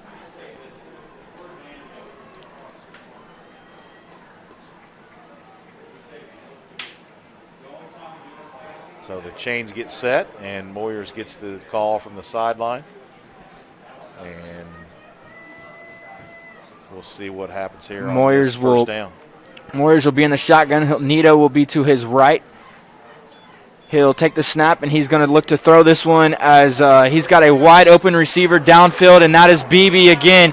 as he is going to score from the 17-6 connection there again for the second time in a row as Plainfield takes a 27-14 lead, pinning the extra point with about 32.1 seconds to go here in this first half. Well, and we knew they weren't going to sit on this lead. They were going to try to put the pedal to the metal and really put more points on the board. And as it looks to be like the corner there, I think that was Will Starks, just fell over, and BB just had nobody in front of him, and he was wide open. Well, Decatur was in man coverage, so when he fell down, that was it. There was nobody else going to be there. So as Nichols will take this pending extra point here.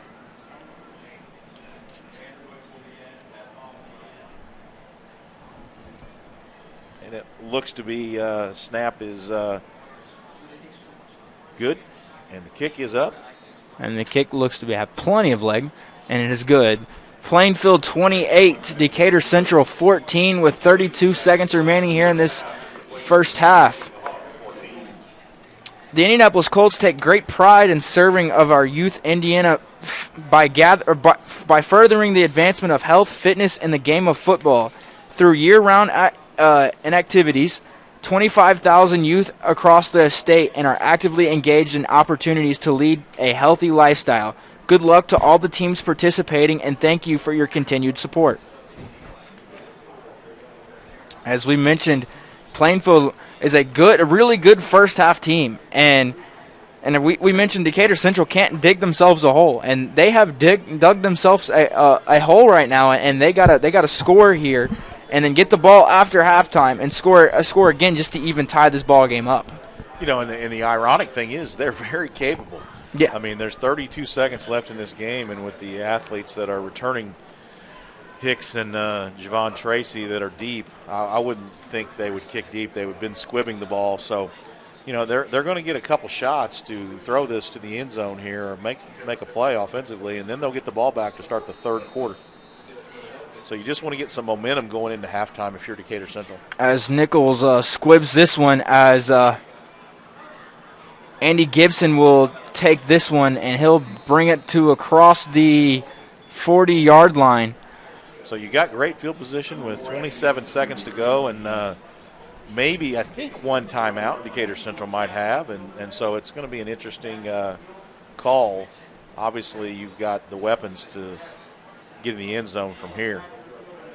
You sure do. You sure do have the weapons with Javon Tracy, Matt Cook, Peyton Broadwater, Jaden Evans, Caleb Hicks. I mean, you have plenty of weapons. It's just how the Hawks will go about it to really put some points on the board with 27.2 seconds. I believe they have a timeout left, so they could throw it in the middle of the field. So Horsley will be in the shotgun. He'll take the snap as he looks to be looking deep here, and it's going to be a quick comeback route here to Javon Tracy as it's going to be 18 seconds left, and he got out of bounds over there at about the 47-yard line. 42-yard line. So they're going to be in striking distance as Decatur Central was able to run a little jet comeback with Javon on the comeback part of that. So looks like Plainfield will be playing man coverage across the board. Which is interesting. So they might be bringing some people here. As Peyton Horsley will be in the shotgun, he'll have trips to his right. As you mentioned, Plainfield will be bringing a lot of people here as Peyton's going to get taken down as a sack here. As it's going to be a timeout, Decatur Central with 11.2 seconds here remaining.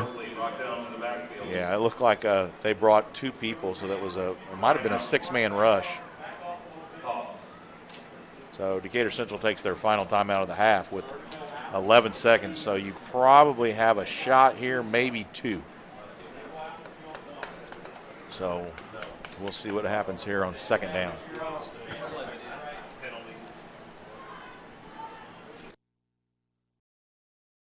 It's riveting, electrifying, exhilarating. It's what the Indiana High School football tournament is all about. And this is Sectional Weekend. Follow your hometown team in person, on the radio, or at ihsaatv.org. This is your team. This is your community. This is your IHSAA. Your support has never been needed more than right now.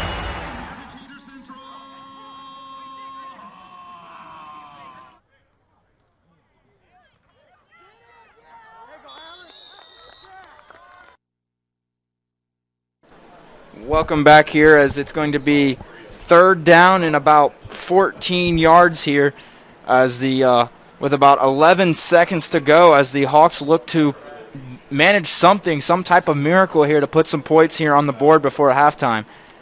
Yeah, unfortunately, they're out of timeout, so an incomplete pass would stop the clock. Excuse me, it would be second down, sorry. But Horsley will be in the shotgun. He'll move Jaden Evans over to his right as he's going to be looking deep here, and he's going to throw on the money, and it is incomplete as it was bobbled around here. Javon Tracy as it's going to be bring up one more play here with about 4.5 seconds here remaining. As Javon had a shot at it. He did. It bounced around a little bit, but unfortunately, even if he would have caught that, I think the time would have ran out. There's 4 seconds left here with third down. So they're going to take another shot here at the end zone probably with 4 seconds, 4.8 seconds actually to be exact. And I would imagine Plainfield will bring somebody here. They'll bring some type of heat. They've on every third down they've brought some heat. So this is going to bring up Peyton in the shotgun, and he's just going to let this one fly as he's really got no time at all. And this is going to bring to the end of the first half here as Plainfield 28, Decatur Central 14. Yeah, that'll be the halftime here as Plainfield was able to get out early and has really established a great running game. The big pass play to Blake Woodard really turned the tide, I think, of this game. And then Decatur Central had a couple penalties here that were a little bit crucial. But Plainfield is going in with some momentum, but Decatur Central does get the ball back to start the second half. They do. When we get back here to the second half, obviously Plainfield will be kicking off to Decatur Central. Well, thank you, and we'll be back.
The Decatur Central Athletic Department would like to thank our corporate sponsors: Applebee's and Canby, Citizens Bank, Cricket Wireless, Park and Relax, Greg Hubler Chevrolet, Jones Family Event and Banquet Center, Marion Adams Floor Company, Royal Spa, and St. Francis Pet.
The Indiana High School Athletic Association is proud to salute our friends and supporters from the Indianapolis Colts.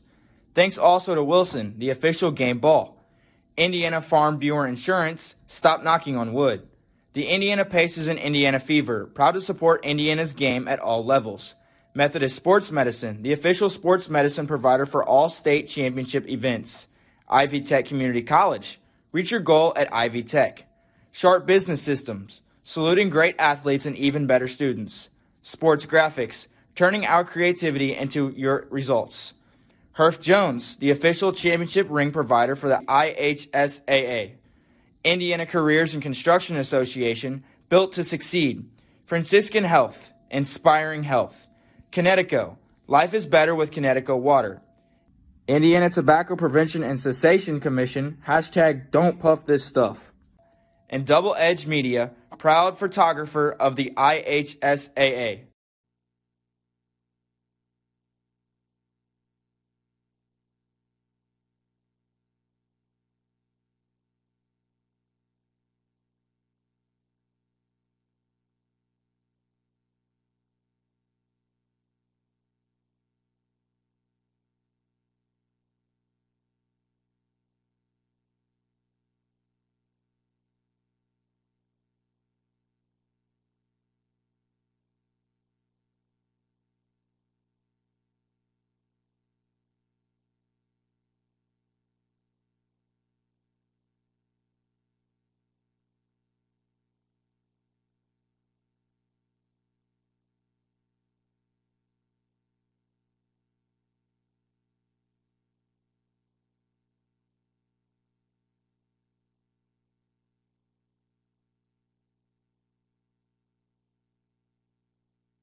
It's your team's reward for following virus protocols all season long. It's high school football tournament time in Indiana, and this is sectional weekend. Follow your hometown team in person, on the radio, or at ihsaatv.org. It's been a tough year. Your school has earned this. You deserve this. This is your IHSAA.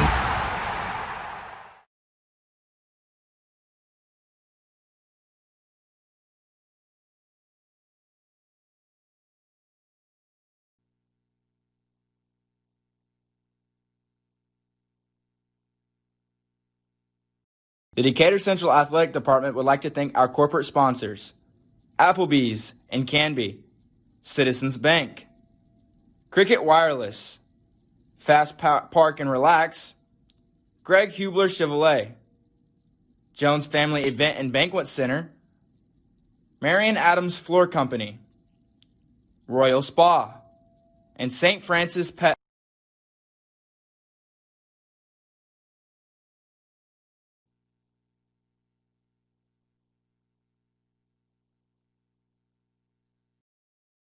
It's riveting, electrifying, exhilarating. It's what the Indiana High School Football Tournament is all about. And this is sectional weekend. Follow your hometown team in person, on the radio, or at ihsaatv.org. This is your team. This is your community. This is your IHSAA. Your support has never been needed more than right now.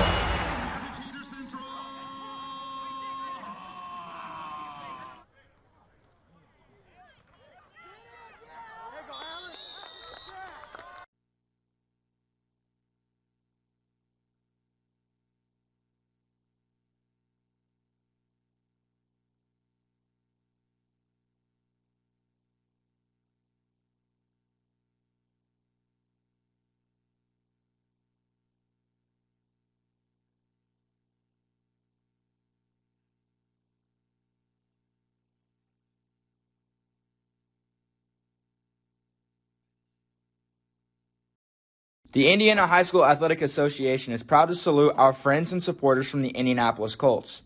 Thanks also to Wilson, the official game ball. Indiana Farm Bureau Insurance, stop knocking on wood. The Indiana Pacers and Indiana Fever, proud to support Indiana's game at all levels. Methodist Sports Medicine, the official sports medicine provider for all state championship events. Ivy Tech Community College, reach your goal at Ivy Tech. Sharp Business Systems, saluting great athletes and even better students. Sports Graphics, turning our creativity into your results. Herff Jones, the official championship ring provider for the IHSAA. Indiana Careers and Construction Association, built to succeed. Franciscan Health, inspiring health. Connecticut, life is better with Connecticut water. Indiana Tobacco Prevention and Cessation Commission, hashtag don't puff this stuff. And Double Edge Media, proud photographer of the IHSAA.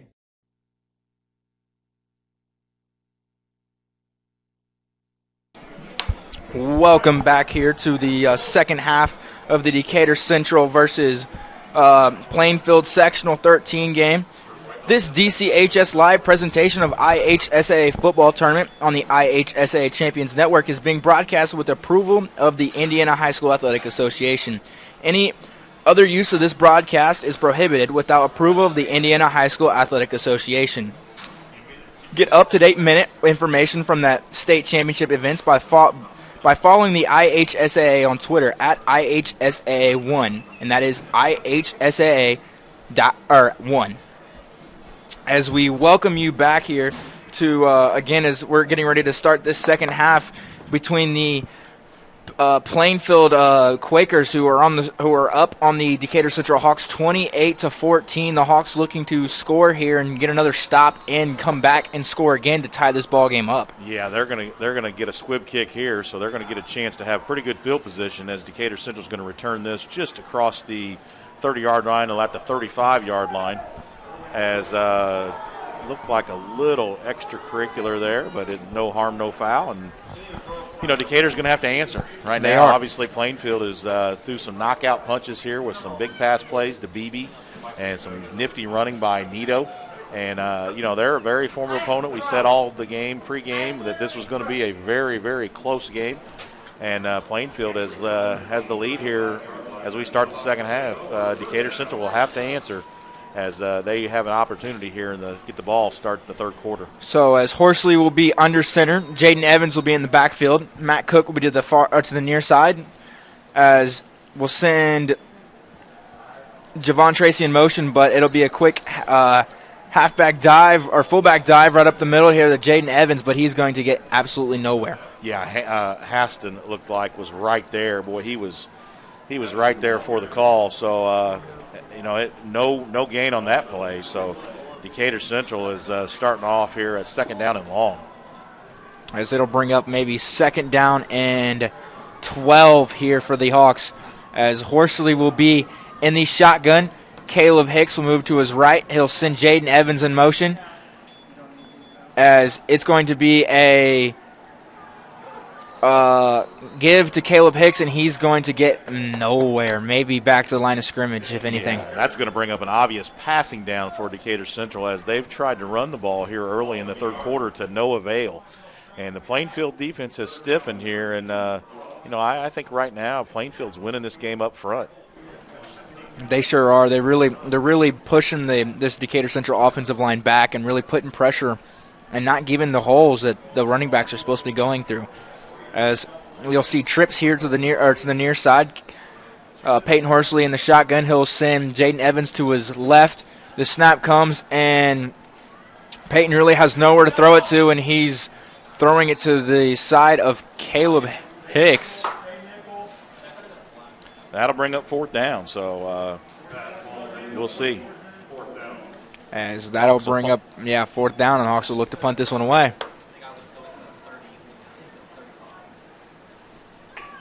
As again, it's not how you wanted to respond to the to Plainfield being able to score and going up 2 scores, as Decatur Central not being able to take the opening drive of the second half to get anything, and they really didn't move at all as they moved backwards. They really didn't. They didn't do anything with that possession, so they'll punt this ball away, and it's not what you want to do to call a timeout here. It's not how you want to start out the third quarter. As Coach Enright cannot be happy right now.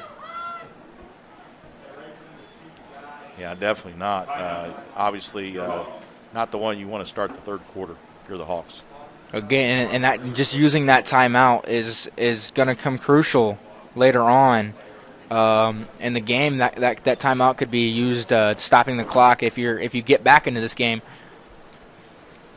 Yeah, Decatur Central offensively, like I said, they're averaging around 35, 36 points a game. So right now being held to 14 at the half is going to be under their average. So you're good at being you. You've been you for years. Indiana Farm Bureau Insurance is good at your assurance. Find an agent to help you think about it at infw.com. Start with Indiana Farm Bureau Insurance and stop knocking on wood. Decatur Central will look to punt this ball away, and there's a deep man back there for Plainfield. I think that is Vanderbush. Yeah, it looks to be, I believe, Vanderbush, who's the speedy wide receiver, the junior. And Peyton Horsley, the senior quarterback, will look to punt this ball away. Plainfield should have good field position. As this one's going to be a high booming kick, as Decatur Central is going to let this one go as far as they can, and Plainfield's going to get really good field position. They're going to get the ball on their own 39-yard line, where they will take over with 10 minutes and 18 seconds here to go here in this third quarter.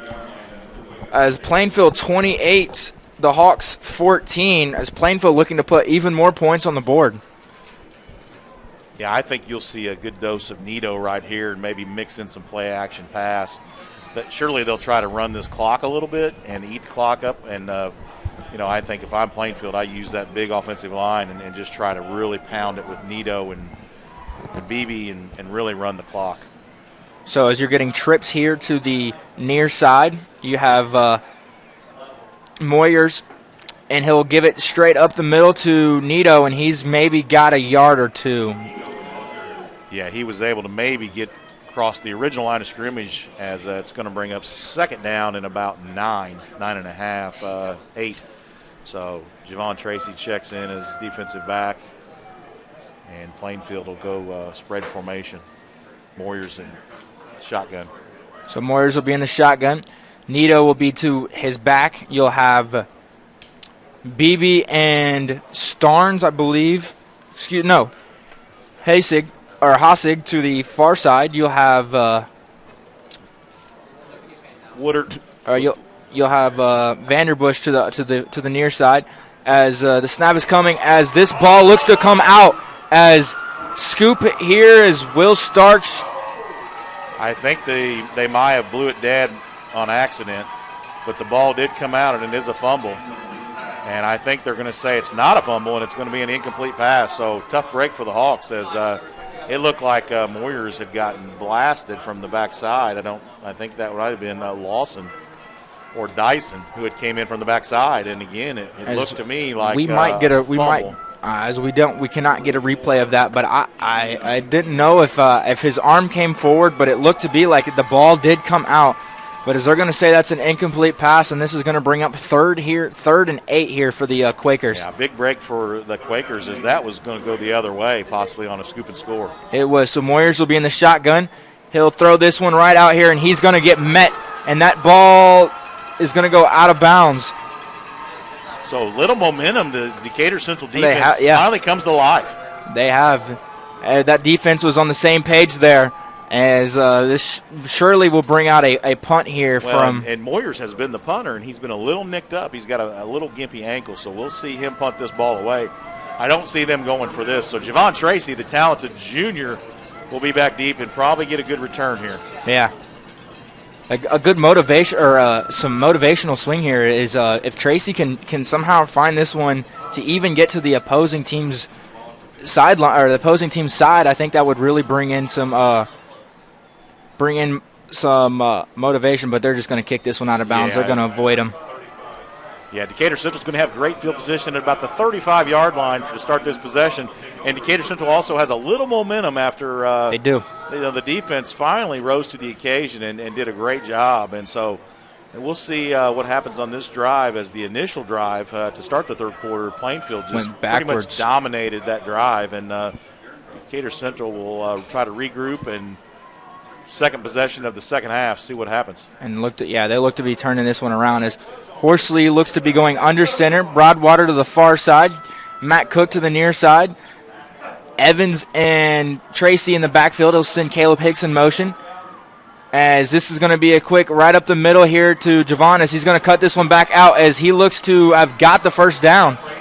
Yeah, he was a great run. It was just kind of an I formation, ISO, if you will, and he was able to get across near the 50-yard line and definitely got across the first down marker as it's going to move the chains, and Decatur Central will set up at about the 48-yard line. So 1st and 10 after a good defensive stop. Decatur Central offense is starting to come alive as well. Yeah, they put the hands in a playmaker's.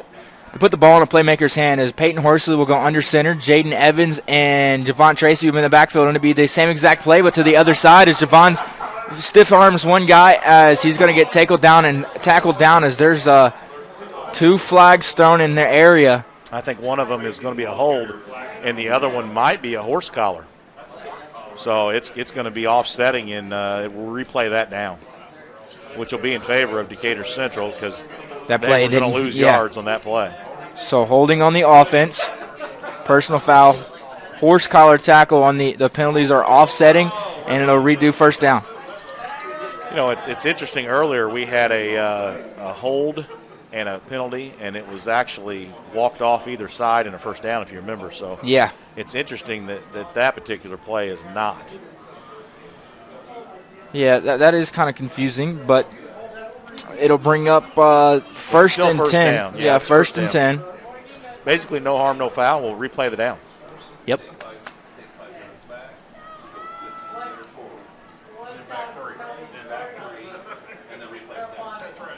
So Horsley will go in the shotgun. You'll have Javon in the slot, Matt Cook to the near side. You'll have Peyton Broadwater to the far side. Horsley sends Caleb Hicks to the side, and he's going to be a quick keeper, and he might have got back to the line of scrimmage. Yeah, it looked like a busted play as he was able to. It's a little bit of a high snap. Yeah. And then he was able to corral it, but wasn't able to hand the ball off and really just try to get what he could. So fortunate that it wasn't a fumble. So it's going to be second down and 10 for Decatur Central, as momentum is stymied here a little bit. Decatur Central had a great momentum going. So second down and 10 for Decatur Central Hawks as Tracy will go in the slot near side to Matt Cook. As Peyton Horsley will take the snap, and it'll be a quick handoff here to, I believe it would be Caleb Hicks, and he's got 2, maybe 3 yards. It's going to be third long for Decatur Central. So. About 3rd and 7, yeah. Yeah, then you know what? This may be 2-down territory for Coach Enright and crew. I mean, they've got to get some answer. momentum. Yeah, they've got to answer here, and I think this is a Plainfield team that's could ground it out on you, and you're not going to get many possessions the way they run the football. So Decatur Central will set up this third down as Tracy will be in the slot near side with Matt Cook and Peyton obviously in shotgun. So Peyton will be in shotgun. Caleb Hicks will move to his left, takes the snap, and he's going to be looking in the general area of Javon Tracy, and this is going to be caught and is going to be dumped down over around the 20-yard line, as it's going to be a connection there from number 12 to 11, Horsley to Tracy, as that's going to bring up a first down here for the Hawks. Yeah, just an excellent post route, and wasn't bad coverage by Quakers. And as you can see here, Javon was running from the slot, and he just runs like a skinny post and breaks just outside, then back inside, and the ball was thrown right on the money. Yeah, the ball was thrown excellently there from senior quarterback Peyton Horsley, as Peyton will look to be in the shotgun again, as they're going to call official timeout. Yeah, it looks to be like we have an official's timeout on the field here, and then we'll see what the call is. And Jaden Evans is looking to check. Jaden Evans checks out of the game, and Will Starks is into the game. So we just got a little switch on players, it looks like. Might have a uniform issue on Jaden Evans. So Plainfield again, we'll see what happens. They've been up and down defensively, I think, this whole year. And, this is an opportunity for Decatur Central to jump back in this ball game with 7 minutes left here in the third quarter. The time is flying by. As Horsley will be in the shotgun, he'll have Javon move to his right, and it's going to be a keeper, and he's going to make nothing into about 2 to 3 yards, maybe 4, as he was hit in the backfield but able to spin around the contact and pick up 4. It looked like that might have been an opportunity to give it to Javon Tracy. Yeah. It might have been big yards, but Peyton decided to keep it, and, again, it's going to bring up second down and about 7. So we'll see what happens here. As Peyton Horsley, the senior quarterback, directs traffic.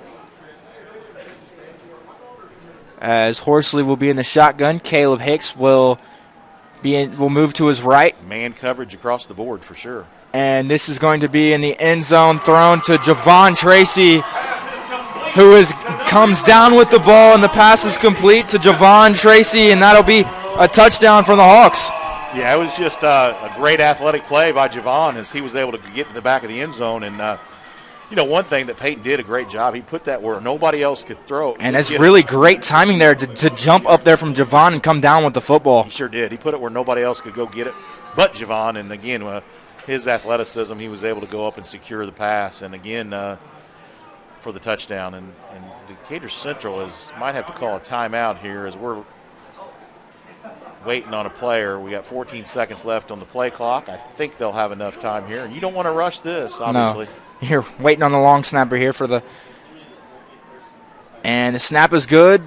The hold is good, and I think the kick is good. The extra point is good from Jackson Galovic as the score, Hawks 21, Plainfield 28, with about 6 minutes and 10 seconds remaining here in the third quarter as the Hawks come out and answered after the first possession for each team. In the second possession, the Hawks were able to take it and put it into the end zone. I think the most important possession right now is this one for Plainfield. Yeah. If Plainfield can go down and at least get a few first downs, take some time off the clock, and even if they punt it away, they need to get some time off this clock and pin Decatur Central deep.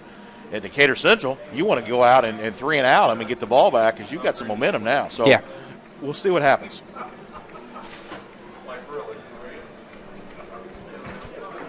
With more than 40 locations, 100 programs, and 1,000 online classes, Ivy Tech Community College has you covered.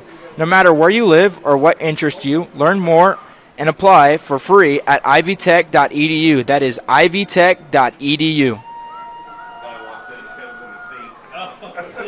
As Galovic looks to kick this ball away, and again, as we've seen it a few times tonight, he has kicked the ball out of bounds. But when he's kicking this way towards the goal end zone, he's actually been. I think he's been a better of a kicker, kicking towards that way. They've got some great returners back there with Vanderbush and Starnes, I believe, is the other one back there. I can't see his number from where we're at, but obviously they have an opportunity to return this here, and it's going to be returned.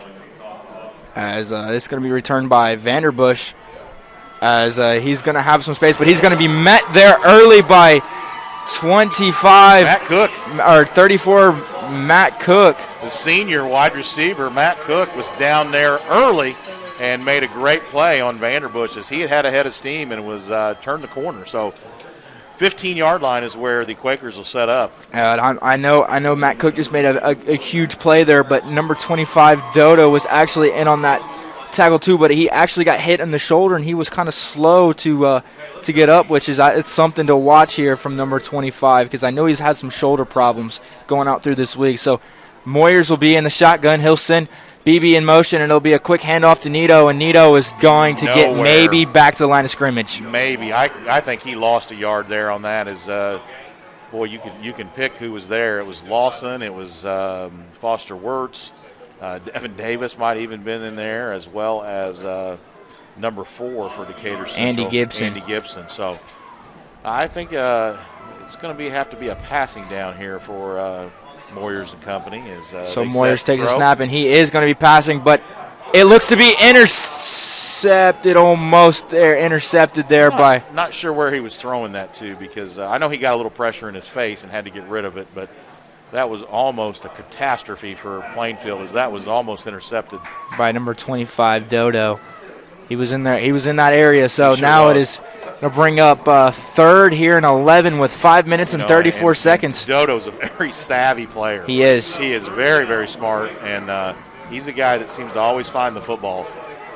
So this is going to be a big third down, as Plainfield will look to probably maybe even a screen or something. They're going to roll out, and he's got nowhere to go, and he's going to be sacked there by number 4, Andy Gibson, and number 9, Alec Lawson, both in there on the play.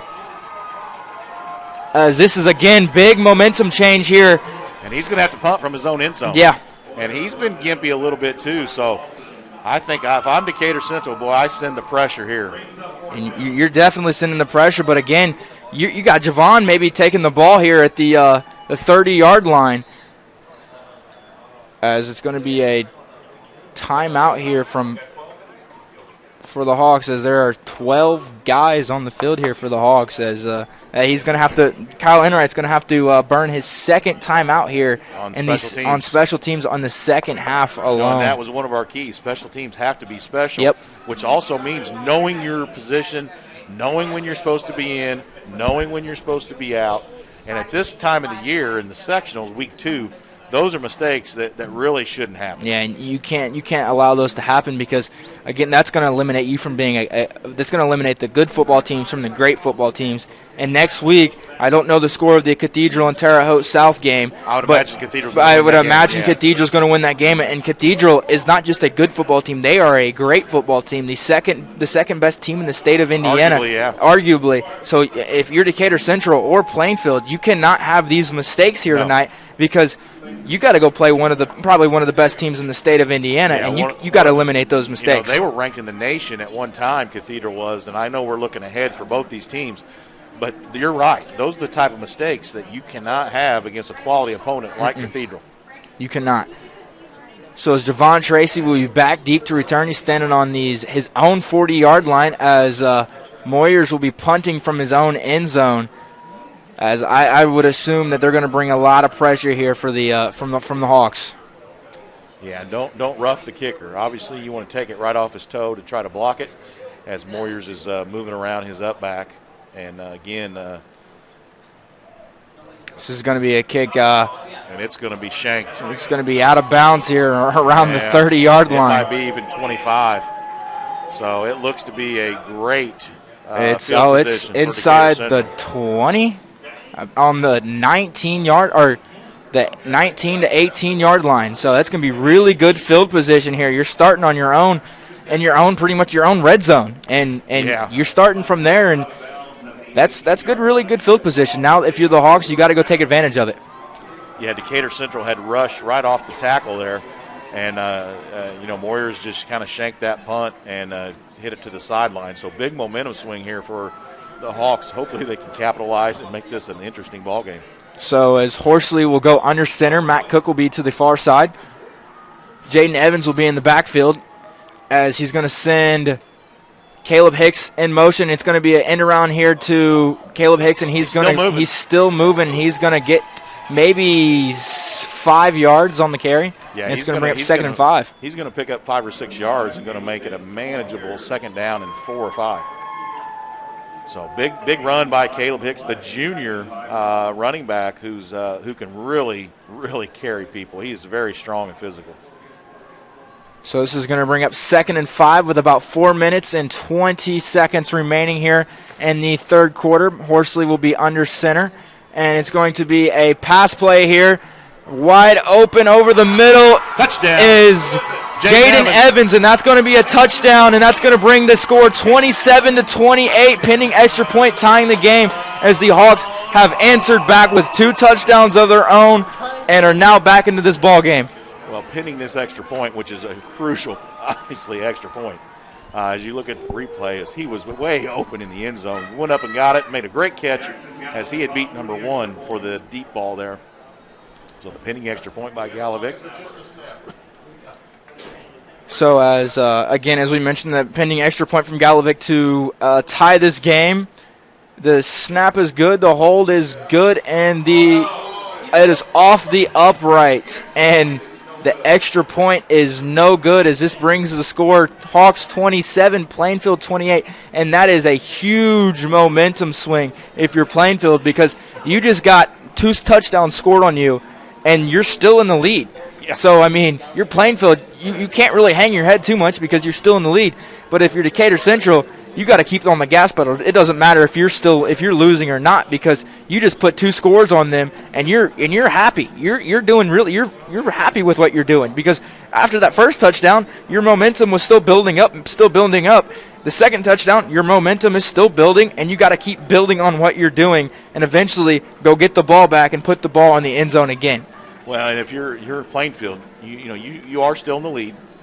4 minutes to go here in the third quarter. You've ran the ball really well at times for this game, and obviously they got to get back to running the football and really eat some time off this clock. So I look for Plainfield to maybe come back with some of that Wildcat with Beebe, who has been an effective runner from the Wildcat formation for Plainfield. As Galovic looks to kick this ball off here deep to Vanderbush is deep for the Quakers. Now, Matt Cook made a great play to set the tone on the last kickoff, and we'll see what happens on this kickoff as Galovic looks to put a foot in it, and it is going to be an onside kick, kind of a pop kick. Yeah, and he's calling for a fair catch on their 30-yard line. Smart move. So the Plainfield take over on the 30-yard line with great field position. So as the Plainfield is on top of the scoreboard, 28-27 over the Hawks with 4 minutes and 15 seconds here to go in this third quarter. The Plainfield Quakers will take over on their own 31-yard line, looking to answer the Hawks' 2 scores. And again, I really would. They got to get BB the ball. He's one of the best players on the whole field. Yeah, and he's a kid that really needs to have the ball in his hands. So we'll see what they do here on first down and 10 from the 31. So Moyers will be in the shotgun. He'll send BB in motion as this is going to be a quick give to Vito, and he's going to bounce off a few tackles, but no, he's going to get hit on the first tackle, and he's going to go down. Yeah, that was that Devin Davis. Yeah, Devin Davis was right there. Very savvy football player. Devin Davis is Plainfield will look to change the momentum here and get a kind of a hurry up. So, yeah, tackle there by number 27, Devin Davis, who has really come alive this year, too, as Moyers will be in the shotgun. Nito will be in the backfield. Got BB out wide by himself up there, which has been a dangerous position when he's been up there. Really has, and he's looking in that area again, but he's not going to have anywhere to go as the pressures get to him as number 44, Keelan Dyson, is in there on the sack. Big sack right there as he had BB was looking at his way. So that's going to bring about 3rd and maybe 20, 18, yeah, somewhere around there. Yeah. So you would think passing or kind of a screen or something here. As Moyers, it sure was. Keelan Dyson was my player to watch. So we'll see if he can replicate that here on this big 3rd down by Plainfield here. He's got their hands full. So as Moyers will take the snap, and he's going to get pressured again. He's looking to go somewhere, and he's going to throw it, but I think this ball is going to be caught out of bounds, and they're going to say – yeah, it's 4th down. 4th down, and that pass ball was incomplete. So, yeah, it'll bring up 4th down, and they're going to be punting from deep in their own side of the field again. Yeah, and Moyers is a little gimpy, and he has walked off, and he is their punter. So I don't know if they have somebody else in to punt for him. It looks to me like Nichols will come in to punt, who's got a great leg. He does have a great leg, and that just tells you that they're trying to get this ball as deep as they can because they know Decatur Central is putting some pressure on and really gaining some momentum. As your Decatur Central, you hope Tracy can get a return, and he's got a big leg, and he's going to have an opportunity to return this, and it's just going to go out of bounds. It's going to go out of bounds again, and it's going to go out of bounds around the 46-yard line. So great field position again. Decatur Central start the last 2 drives in Plainfield territory, and the last 2 times they've been touchdowns. So we'll see what happens here on this particular possession. So that's going to bring up 1st and 10 on their own 46-yard line with about 2 minutes and 34 seconds here to go in this in this 3rd quarter. And again, it was one of my keys to the game was how well is Plainfield going to play in the second half, because they've shown that they're a good first half team, but can they keep all fires on cylinders firing in the second half? And they have shown that they have not so far. And other than last week, Decatur Central's been a second half team. Mm-hmm. They've done well in the second half, other than last week against Terre Haute North. So Horsley will be under center, and he'll give this to Jaden Evans, who is going to get about Javon Tracy, who's going to get 3 or 4. Yeah, I think Javon was about a step away from breaking that run into anything bigger. He's going to get 4. It's going to be manageable 2nd down and 6.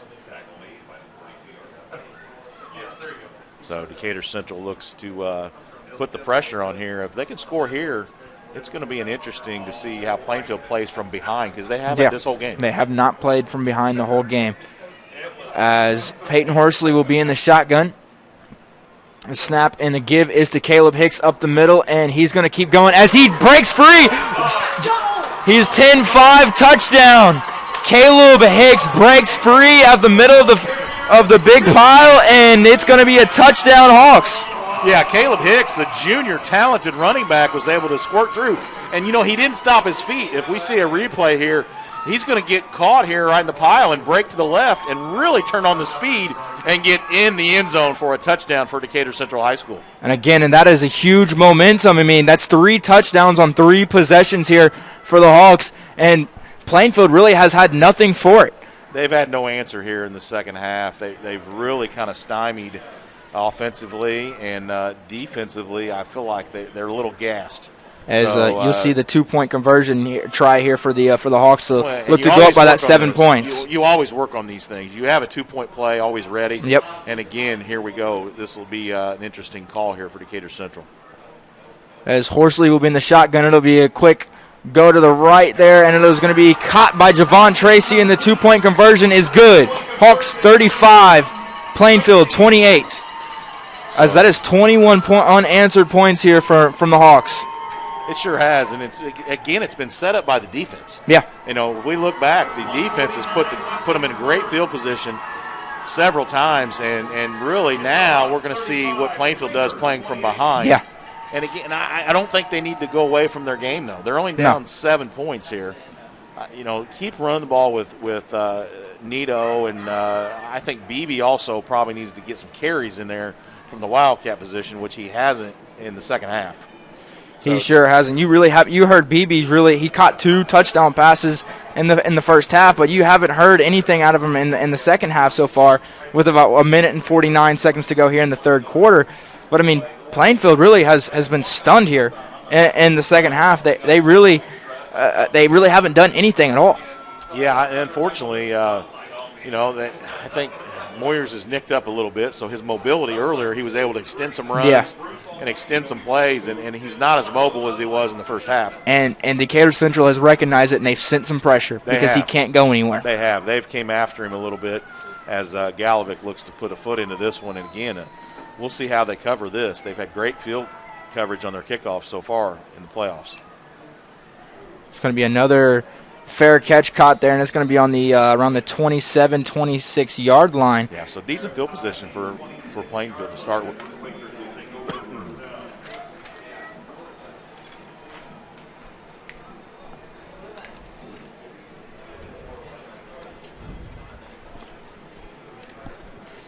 You could not pick a better time to consider a career in construction. From skilled tradesmen to project managers to technical engineers to even company owners, the depth of opportunity has never been greater. Check out builttosucceed.org for more information on the Indiana Careers and Constructions Association. Are you built to succeed? Interesting scores to pass by. I think as Moyers takes the snap, as it's going to be intercepted by Devin Davis as he's going to get up and run. Nah, he's just celebrating. Okay. As the pass is intercepted by senior Devin Davis, who makes a big play and keeps the momentum going here for the Hawks with 1 minute and 44 seconds remaining, and the Hawks are knocking on the door again.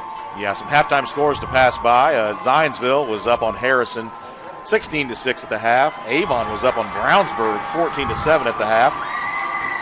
Westfield was beating Noblesville 28-0 at the half. Center Grove up 21-0 at Columbus at the half. And I believe Franklin was beating New Pal as well. As in 6A, Hamilton Southeastern is up over Fishers in the fourth quarter. And Decatur Central will look to put a little more breathing room between them and Plainfield as Peyton Horsley's in shotgun. As it's going to be a play action here, and it's going to be looking deep here to Javon Tracy as right off the fingertips of Javon Tracy, and there is a flag on the play. As we mentioned some scores, Franklin 27, New Pal 17. So New Pal is down by Franklin and Whiteland 56, Seymour 0 at halftime. That is a blowout game of itself. But again, Franklin is up over. What about Greenwood? I haven't heard the Greenwood. Sectional 23, Martinsville 27, Greenwood 21. And Mooresville 26, East Central 14. So all of your games that you've picked in the in our game day show here from the Bricks at Decatur Central are pretty much all correct right now. So there might be a dinner on the line here for our little game day show that we had earlier today. All my picks have gone downhill. I picked East Central over Mooresville, and that has not been the case. And I picked New Pal over Franklin, and that has also not been the case. So as Horsley will be in the shotgun, and the snap and the give is to Caleb Hicks as he's going to keep his feet moving, and he's going to get maybe 5. So that's going to bring up 3rd and maybe 5. Yeah, or excuse me, 2nd and 5. Yeah, he was able to get right up the middle and keep his legs driving. And again, it's going to be 2nd down, but more importantly, great field position still, and that clock is still moving. That is not Plainfield's friend right now. No. As Horsley breaks the huddle here on 2nd down, and again, plenty of options in the playbook here for Coach Enright and crew. So as Horsley will be in the shotgun, he moves Jaden Evans over in motion. It's going to be a keeper here from Peyton Horsley, and he's in the end zone, and that is touchdown, Peyton Horsley. That is his 11th rushing touchdown on the year, as that is 35 unanswered points here from the Hawks, and that is just a huge momentum swing. Or was it 28? Excuse me, 28 unanswered points, or is it 30? I think it was 14 at half, so they've scored 28. Excuse me, 28. 28 unanswered points here. So pending extra point here from Jackson Galovic to make it the 28 unanswered points. And here's the snap. Snap is good, hold is good, and the kick is good as the Hawks take a 42-28 lead over the Plainfield Quakers. As I mentioned earlier, Plainfield has not been a second-half team, and that is shown right now. Sure has, and I got to give a shout-out to our film crew and really all our production crew here at Decatur Central. Our producer, Mr. Dean Adler, who just does an unbelievable job organizing everything, and hats off to Mr. Adler, as well as the assistant producer, Mr. Donahoe, who has just been a fabulous addition to Decatur Central TV Live this year. He just brings a wealth of knowledge, as well as Mr. Timmons, who is always Johnny on the spot to help us out when we need it. I've been on the air along with Mr. Donahoe, and Dakota, you have obviously improved every single game, every single week. Our student directors, Nolan Spivey and Gufan Federal. Assistant directors, Josiah Glenn and Wesley Everhart. Camera operators, Jacob Craig, Enzo Mullis, Mariah Cook, Josiah Glenn, Madison Stewart, Cheyenne Zeber. Just an excellent crew here bringing you this game, all student-led. Student produced for the most part, and student ran. So excellent job here tonight as the Hawks are up now 42-28 with just an unbelievable answered 28 points. So, unanswered points as Galovic looks to put a boot into this one. As we might see another squib kick here, as no, he is putting this one deep, and he's going to allow Vander Esch to return this one. That's going to be Hassong, who's very quick. Yeah. And he's going to break free as he's going to get tackled around the 48, 47-yard line as Plainfield gets a little bit of momentum back on that nice return there by Hassong. Yeah, he's got a lot of speed. I believe he's a sophomore, very quick. He is a 5'9", 160-pound sophomore. So, that's the first time he's touched the ball tonight. And, again, he's a playmaker as well as BB. So, I don't think Plainfield's quite ready to throw in the towel. I mean, it's still anybody's ball game. It sure is. With the talent they have on that side of the ball offensively with Vanderbush and BB and Song and Nito. So, Moyer's in the shotgun. So Moyer's in the shotgun. Nito to his right. Nito is going to take the carry, and he's going to get maybe two or three yards. Yeah. So that might end the third quarter. There are 27 seconds left as Plainfield looks to get up and run another play here.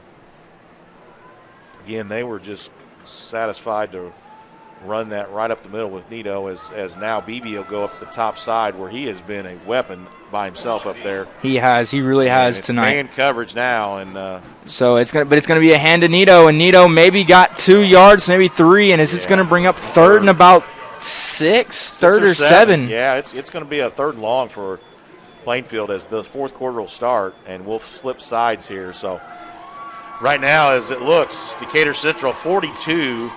Plainfield 28 going into the fourth quarter. And again, momentum is definitely on the side of Decatur Central as they were down at one point 28-14. The IHSA is proud to use Wilson footballs for athletes to perform at their best. They require the best.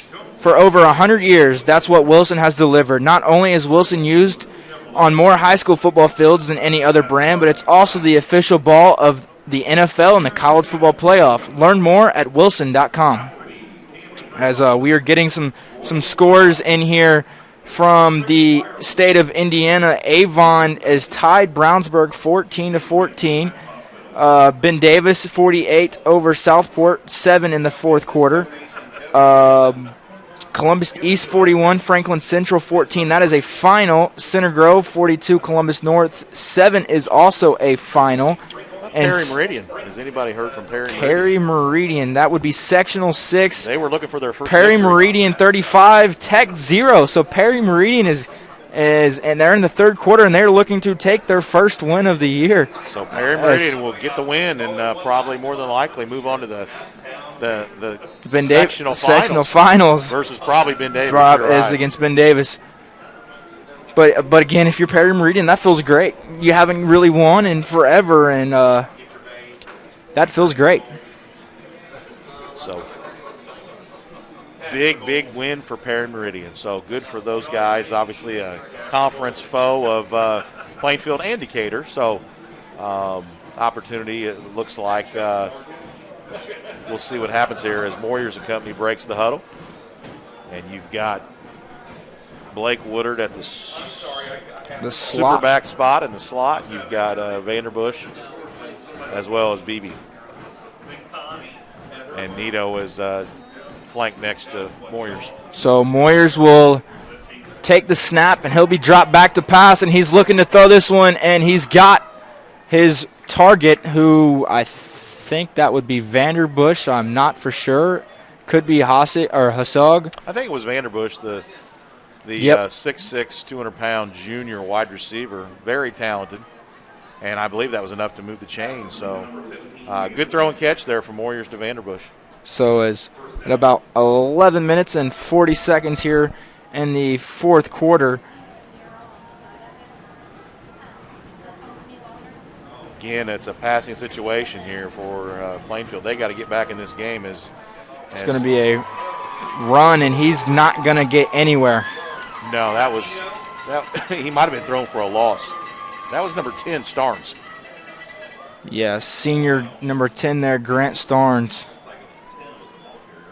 Yeah, Starnes, the 5'5", 150-pound senior running back, was thrown for a loss.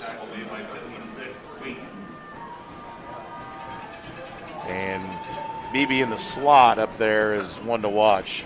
Hassong, number 2, is very speedy. And again, don't forget Blake Woodard. He's caught a big pass in this game already, who's the backside tight end. So Moyers will be in the shotgun. He'll take the snap. He'll look to throw this one away, and this is off the hands of a lot of pressure on Hassig. Somebody was right in his face as he threw the ball, and he wasn't able to really step into that and get a clean throw. And that'll bring up third down and long for Plainfield as Nito checks back in the ball game. And it looks to me like they've been going with BB by himself over here, and he will do the same thing. BB will come over here. Now the second half adjustment has been Javon Tracy has been guarding BB at corner. So Moyers will be in the shotgun. Nito will be to his left as he checks the sideline here, as I think they're going to get a timeout here by the Quakers. Yeah. Plainfield didn't like what they seen there, so Coach Woodard called a timeout, and going to talk about this. It's going to be third down and long for the Quakers. Think it's safe to vape? Think again. It's dangerous. It damages your lungs, dashes dreams, and destroys lives. Visit don'tpuffthisstuff.com to learn more and spread the word. This message is brought to you by the Indiana State Department of Health, a proud partner of the IHSAA. As again, we a timeout here from Plainfield with about 10 minutes and 49 seconds to go here in this fourth quarter, with the Hawks leading by 14 by 2 scores, 42-28 here in the fourth quarter. Plenty of time. Still anybody's ball game. Yes. I mean, there's almost 11 minutes left in this game. Plainfield obviously has good field position. So obviously it's going to be an interesting third down call and probably a 2-down territory for Plainfield.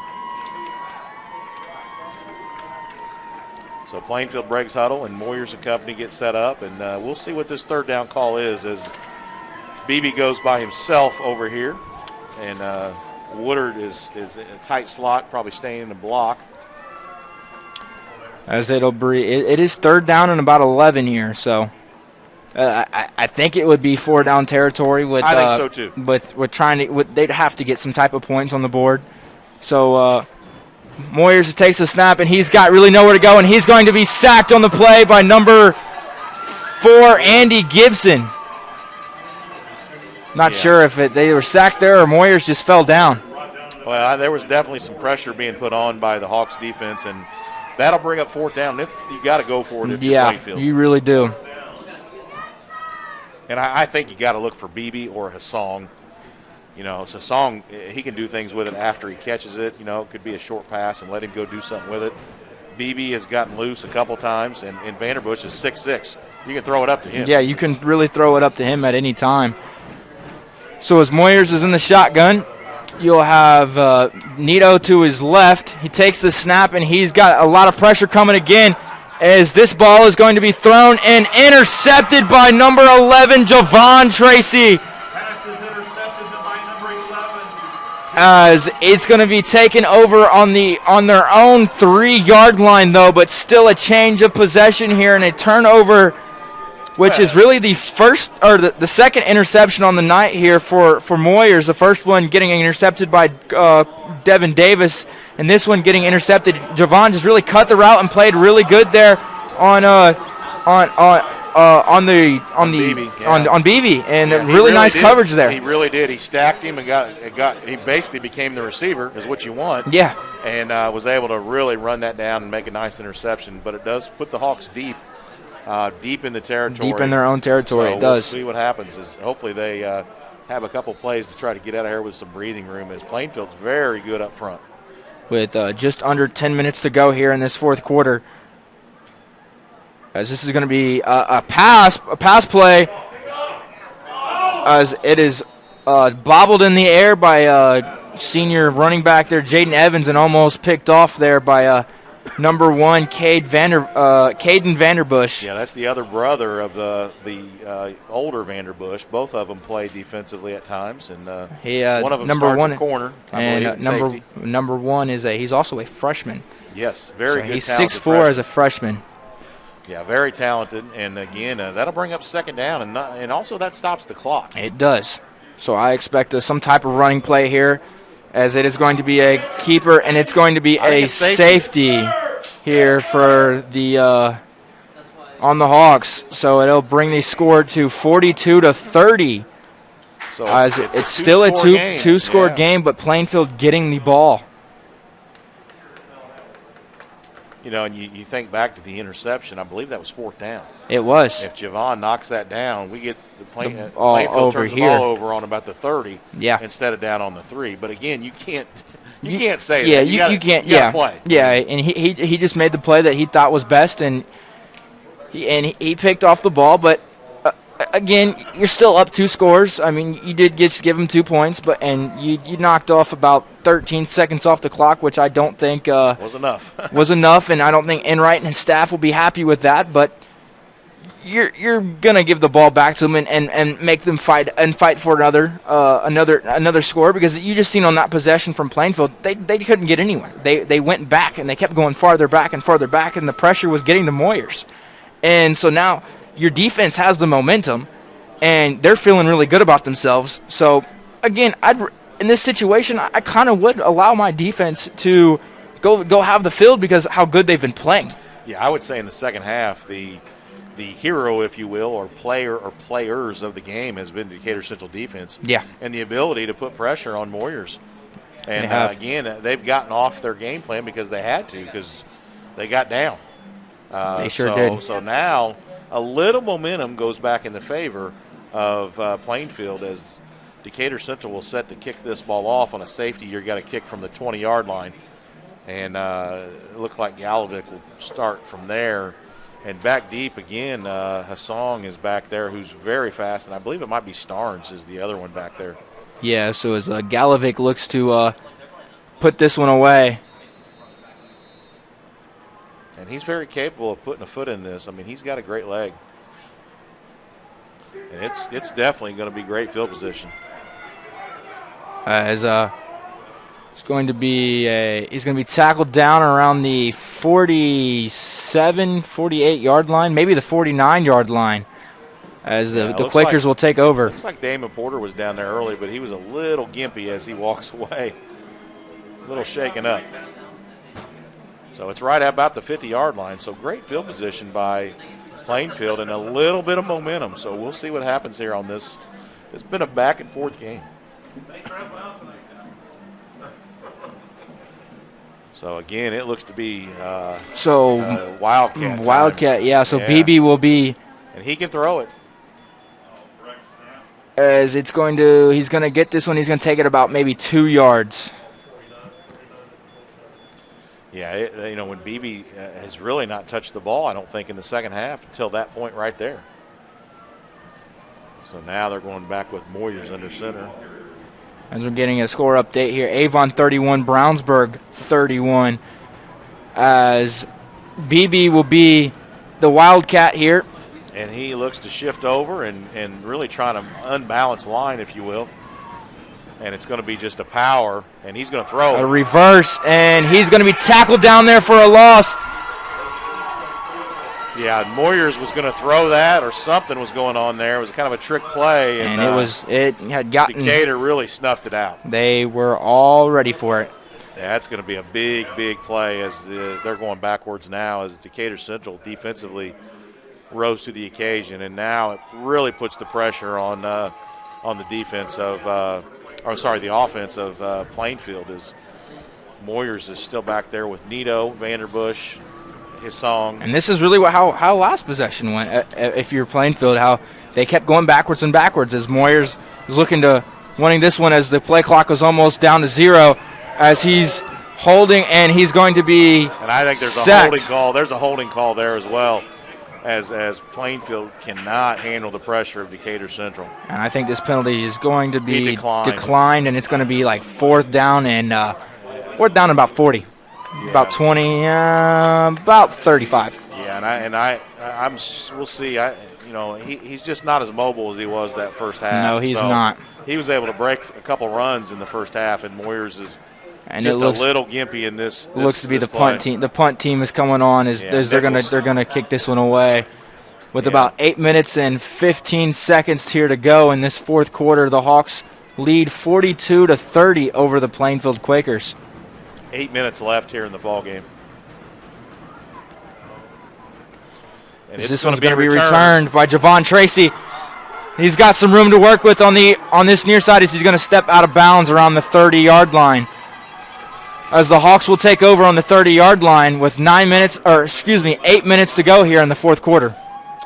Yeah, Javon as well did a great job just coming up and catching that punt and was able to get, about 15 yards on the return. So great field position here by Decatur Central. I don't think they need to be in any hurry whatsoever, and I think they need to run some time off this clock. Peyton Horsley's been able to run the ball well as Caleb Hicks. So I think you're going to get a big dose of those two. So as Horsley will be in the shotgun, Caleb Hicks will move to his left. As they're looking to pass the ball here, and Peyton Broadwater is wide open, and that is a touchdown. Peyton Horsley to Peyton Broadwater for about 30-yard touchdown. Right on the money from Peyton Horsley to Peyton Broadwater, and that is a touchdown. And that brings senior to senior, and that brings the score to 48-30 as we look at this drop back pass. Beautiful ball thrown right on the money. As you guys couldn't see it there, but caught Peyton Broadwater right in stride, right in the end zone. As that score goes to 48-30 over the Plainfield Quakers, and that is really the dagger right there. If you're the Hawk, or if you're Plainfield, it sure was. It was the knockout punch, and the snap is good and the kick is good. As a score of 49 Hawks, Plainfield 30, with 7 minutes and 53 seconds here to go.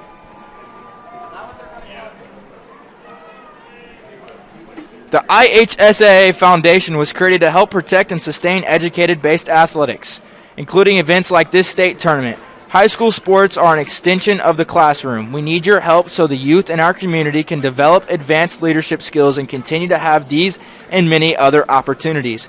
We need your help giving high school administrators and coaches the instruction and insight they need to be better role models and teachers. To learn more or to make a tax-deductible contribution, go to ihsaafoundation.org. That is ihsaafoundation.org. You'll not only be contributing to the foundation of the IHSAA, you'll be contributing to the foundation of our community. So Decatur Central throws the knockout punch here with 7 minutes and 53 seconds to go. And again, we'll see if Plainfield can answer. The Decatur Central defense has been really dominant. Nothing has got by. I'm not so sure they have positive yards in the second half when all these. They have not. The only 2 points they've come in the second half have been off a safety. And again, as I mentioned in the pregame, this Plainfield team is a really good first half team, but the second half they just have not been able to find things. As Galovic looks to squib this one over, as it'll be returned and taken here by number 21. Number 21. Number 27, maybe. Yeah, 27 is Colin. Colin Hoy. Yeah, the 5'11", 160 pound. 22. Yeah, 22 was the returner on that. Or number 2 was Hassan. So we'll see what Moyers and company can do as BB and Hassan and Vanderbush come out here. So as Moyers will be in the shotgun, he'll trips to the near side, and this is going to be a handoff to Nito right up the middle, and he's going to get maybe 5 yards. Yeah, he's going to get 4 or 5 yards on a nice first down run. And that's really what Plainfield's been able to do tonight. They've really been able to run the ball well, but they are down. They are down now by 19 points, and you can't run the ball anymore. You're forced to pass. They are hurrying up, which I think this is smart to change the pace. And so 7 minutes left. They need to start hurrying up. They need to quick scores. So Moyers will be in the shotgun. The snap is taken, and it's going to be he's looking to pass here as he's going to throw this one in the air in the general area of Vanderbush, but this pass falls incomplete, and that is going to stop the clock with 7 minutes and 8 seconds remaining here in this fourth quarter, and it'll bring up third down and about 5 or 6. I think maybe 6.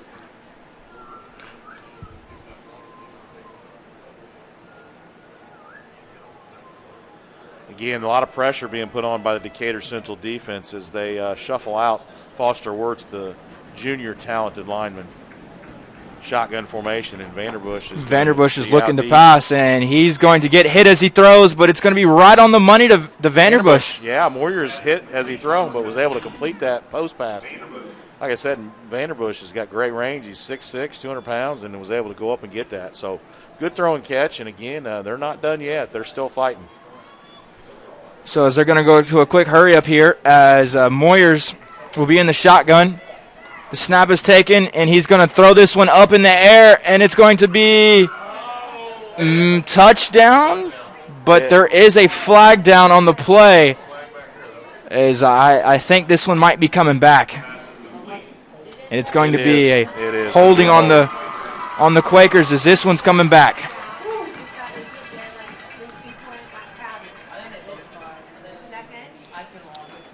Yeah, this one's going to come back as there was a holding call right in the initial line of scrimmage there. So that touchdown catch by Beebe will be wiped out. And again, I think Moyers is really unmobile, and he's having to stand in the pocket and just throw, and he's done a great job doing so. But again, Decatur Central really putting on the pressure here. Some new faces to check in here as Peyton Broadwater will check in the game on defense, as Moyers will be in the shotgun. As it'll be a quick screen pass here, and there is a flag, and I think this one's coming back too as well. As that pass is completed to Hassan. Yeah, it looks like that was a illegal shift or something. Yeah, illegal motion on Plainfield again. They're going backwards, and that's not what they want to do here, as they had a little bit of momentum with the catch by Vanderbush, and since that point, and they took a touchdown away. So momentum is definitely on Decatur Central's side, and the defense of Decatur Central has really played well this second half.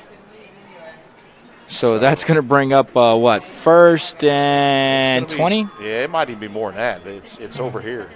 So it's first and... Might be 30. First and 30, I think. Yeah. So I'm not for sure. As Moyers will be in the shotgun. as he's looking to throw, and it's a screen pass, and he's got Hasong, and he's going to get tackled inbound. Nope, he's going to get pushed out of bounds by number 3, Tank Stevens, as this is going to stop the clock with 6 minutes and 32 seconds here remaining in this fourth quarter. And it's still going to be second down and long, about 2nd and 15. I think you're going to see a lot of quick passes here and just let those receivers try to do something with it, because they really don't have time to have a 3 or 4 or 5 step drop. They don't. So as Moyers will be in the shotgun, it'll be trips to the far side as he sends Grant Starnes to his right. Snap is taken. It's going to be a quick handoff here to Grant Starnes, and he's got some. Oh, he's going to get his legs taken out from underneath him. Tackled there by Damon Porter. Yeah, Damon Porter is very physical, and really it looked to be a good run and a gain, and then boy, it was stopped quickly. Grant Starnes took a hit there as 6 minutes left here. As Moyers will be in the shotgun. Nito will be in his backfield. About 6 minutes here to play. As is going to be a handoff to Nito, and he's going to break free, and he's going to score. 10-5 touchdown. Touchdown Plainfield, as Plainfield will tack on 6 points here to make it a little interesting, as they are down by 13 points here. Still a 2-score game for sure, but Plainfield 36, Decatur Central 49. Well, and after this extra point attempt here, you're seeing an onside kick here for sure. I think you will see the onside kick, so the Haynes team from Decatur better get ready. 5 minutes and change left. Plenty of time here in this ballgame. So Nichols sets up to extra point try. Snap is there. Snap is good, hold is good, and the leg is most definitely good, as the score will be Plainfield 37, the Hawks 49, with 5 minutes and 51 seconds here to go here in this fourth quarter, as Plainfield looking to stay in this ball game. Sure has, and from a fan's perspective, this has been a great game. A lot of offense, a lot of back and forth, and both teams have been kind of trading punches. And again, it looks to be the Decatur Central defense has kind of risen to the occasion for the most part. But Plainfield's still in striking distance. They are. 5 minutes to go, and obviously Moyers and BB and Vanderbush, they've got some talent on that side of the ball. So we'll see what happens on this onside kick. And you're Decatur Central, you can't make a mistake either. You can't touch the football and let them have it, or you can't throw an interception or fumble the football if you have the ball either. I think they're right in this ball game still with 5 minutes to go. That's plenty of time to get a couple scores. I've seen stranger things happen for sure. So this has been a great ball game back and forth. And again, the fans have gotten their money's worth on this one. And again, if you like offense, this has been a great game for you to watch. So here we go as Nichols sets to kick this away. And again, probably an onside kick, and probably going to their sideline. Yeah, it's most definitely going to go to their sideline for sure. As you see Tank Stevens over there, you can see Bo Red over there as well. In a black jacket, and that's probably where the ball's going. No, they are not going to onside kick this, and it's going to be returned here by number 15, Jaden Evans. And he's going to get upfield and get a couple yards, and the Decatur Central will set up shop about the 31-yard line in this possession. Kind of surprised that they did not onside that and elected to kind of pooch kick it.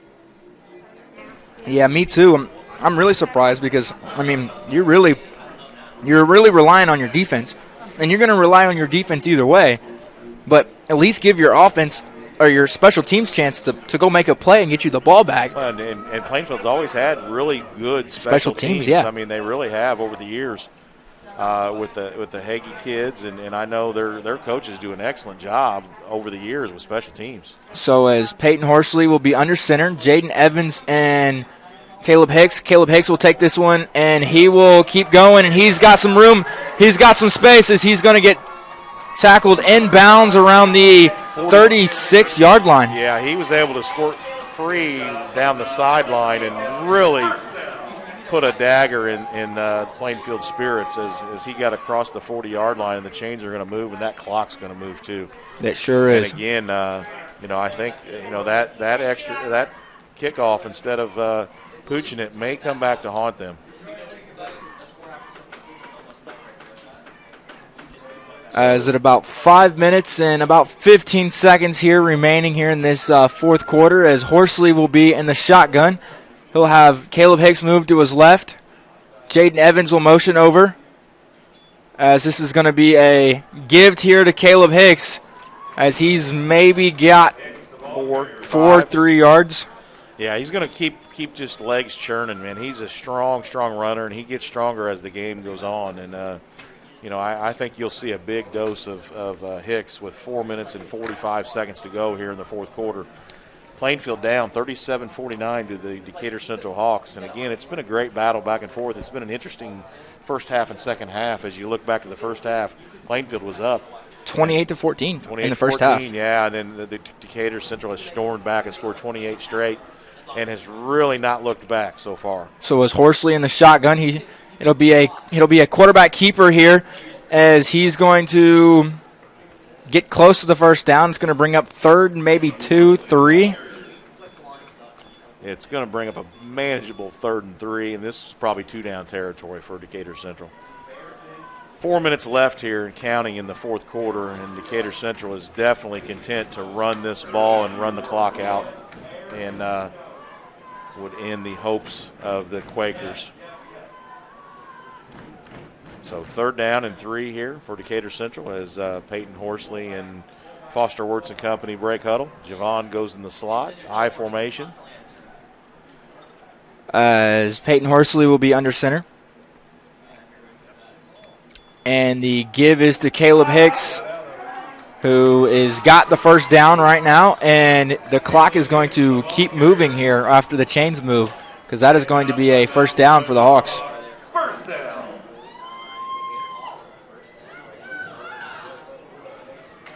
Big run right there. It sure was. I mean, that really just put it's really just tearing this Plainfield football team apart here. Is all the hope that they have is really just getting destroyed right here. And I hate to see seniors being a senior season ends, and I know how it feels. But as Horsley will be under center to be a quick pitch out to Jaden Evans, who makes one guy miss and is going to get tackled by a gang of Plainfield Quakers there, as that is going to keep the clock moving with 2 minutes and 50 seconds here remaining here in this fourth quarter. Really the clock is definitely not the friend of Plainfield, and I'm not so sure you don't call a timeout or two here just to stop things. Well, just seeing that not taking the onside kick here just wonders if Plainfield is just really giving up, which I don't like to say it, but I mean the clock just keeps ticking and keeps ticking and keeps ticking, and I don't see any life as this is going to get given to Javon Tracy, who is hopefully going to go down in bounds. He does slide down in bounds, and it keeps the clock moving as we're about to go under 2 minutes here in this fourth quarter, and it'll bring up 3rd and maybe 5. Very smart, heady play by Javon just to go down and keep that clock moving. Obviously you see a lot of people run out of bounds or get knocked out of bounds, and smart football play there by Javon. Indeed. As we are about 1 minute and 45 seconds here to go in this fourth quarter, as Peyton Horsley is in the shotgun. Jaden Evans is to his back. And they're bringing some pressure. As Jaden Evans looks to scoop free, and Jaden Evans is going to score. Number 15, Jaden Evans is going to score, and this is going to take the score to 55, the Hawks to Plainfield 37. If that hasn't been the dagger before, will be the dagger there. Yeah, it sure was, and they were bringing people in. Decatur had blocked it up well, and Jaden was able to spring free for a touchdown. And after they had kind of brought some pressure, there was nobody there to make the tackle. Plainfield gambled right there, and again they had to. And I understand why they would bring the pressure, and they had to, and make something happen. So, pinning extra point, the snap is good, the hold is good, and the kick is good. Galovic's extra point is good. It brings the Hawks 56 Plainfield 27. As we are seeing some scores here, Roncalli beats Beech Grove 57-7.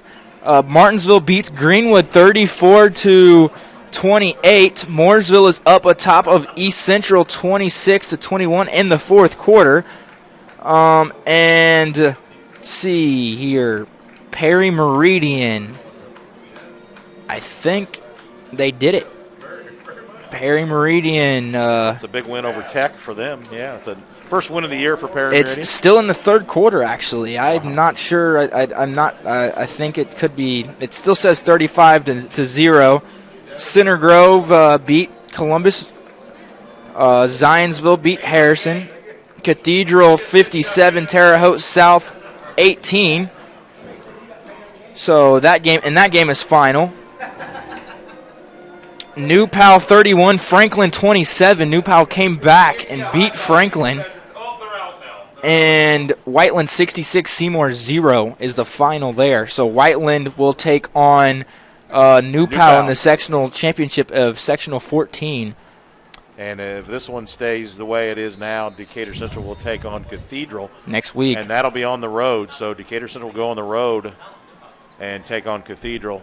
And I believe the Whiteland. Oh, he touched it, and he's going to get hit it pretty really hard. Just died right there on about the 15-yard line, and he had to pick it up because it was a live ball.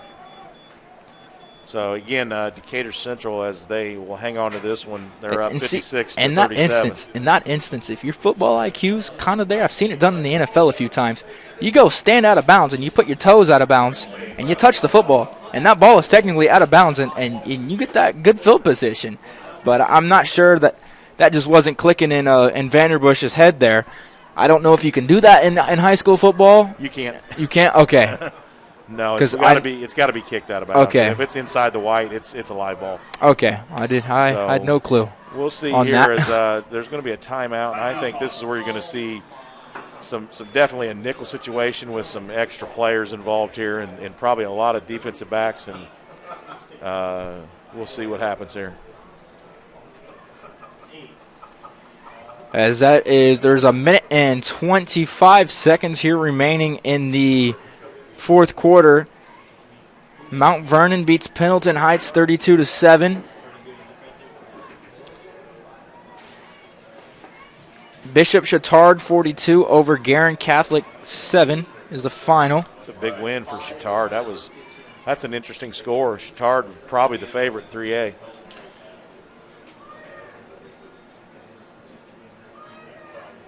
And again, if you're looking, Cecina 7, Sheridan 20. Shenandoah 20. So my pick there is not going to go the way I thought on that one. Lutheran 55, Sheridan 20. Yeah, Lutheran over Sheridan. That's a big momentum. They're just going to keep rolling. Lutheran will set up a big probably game next week with Covenant Christian for the final there.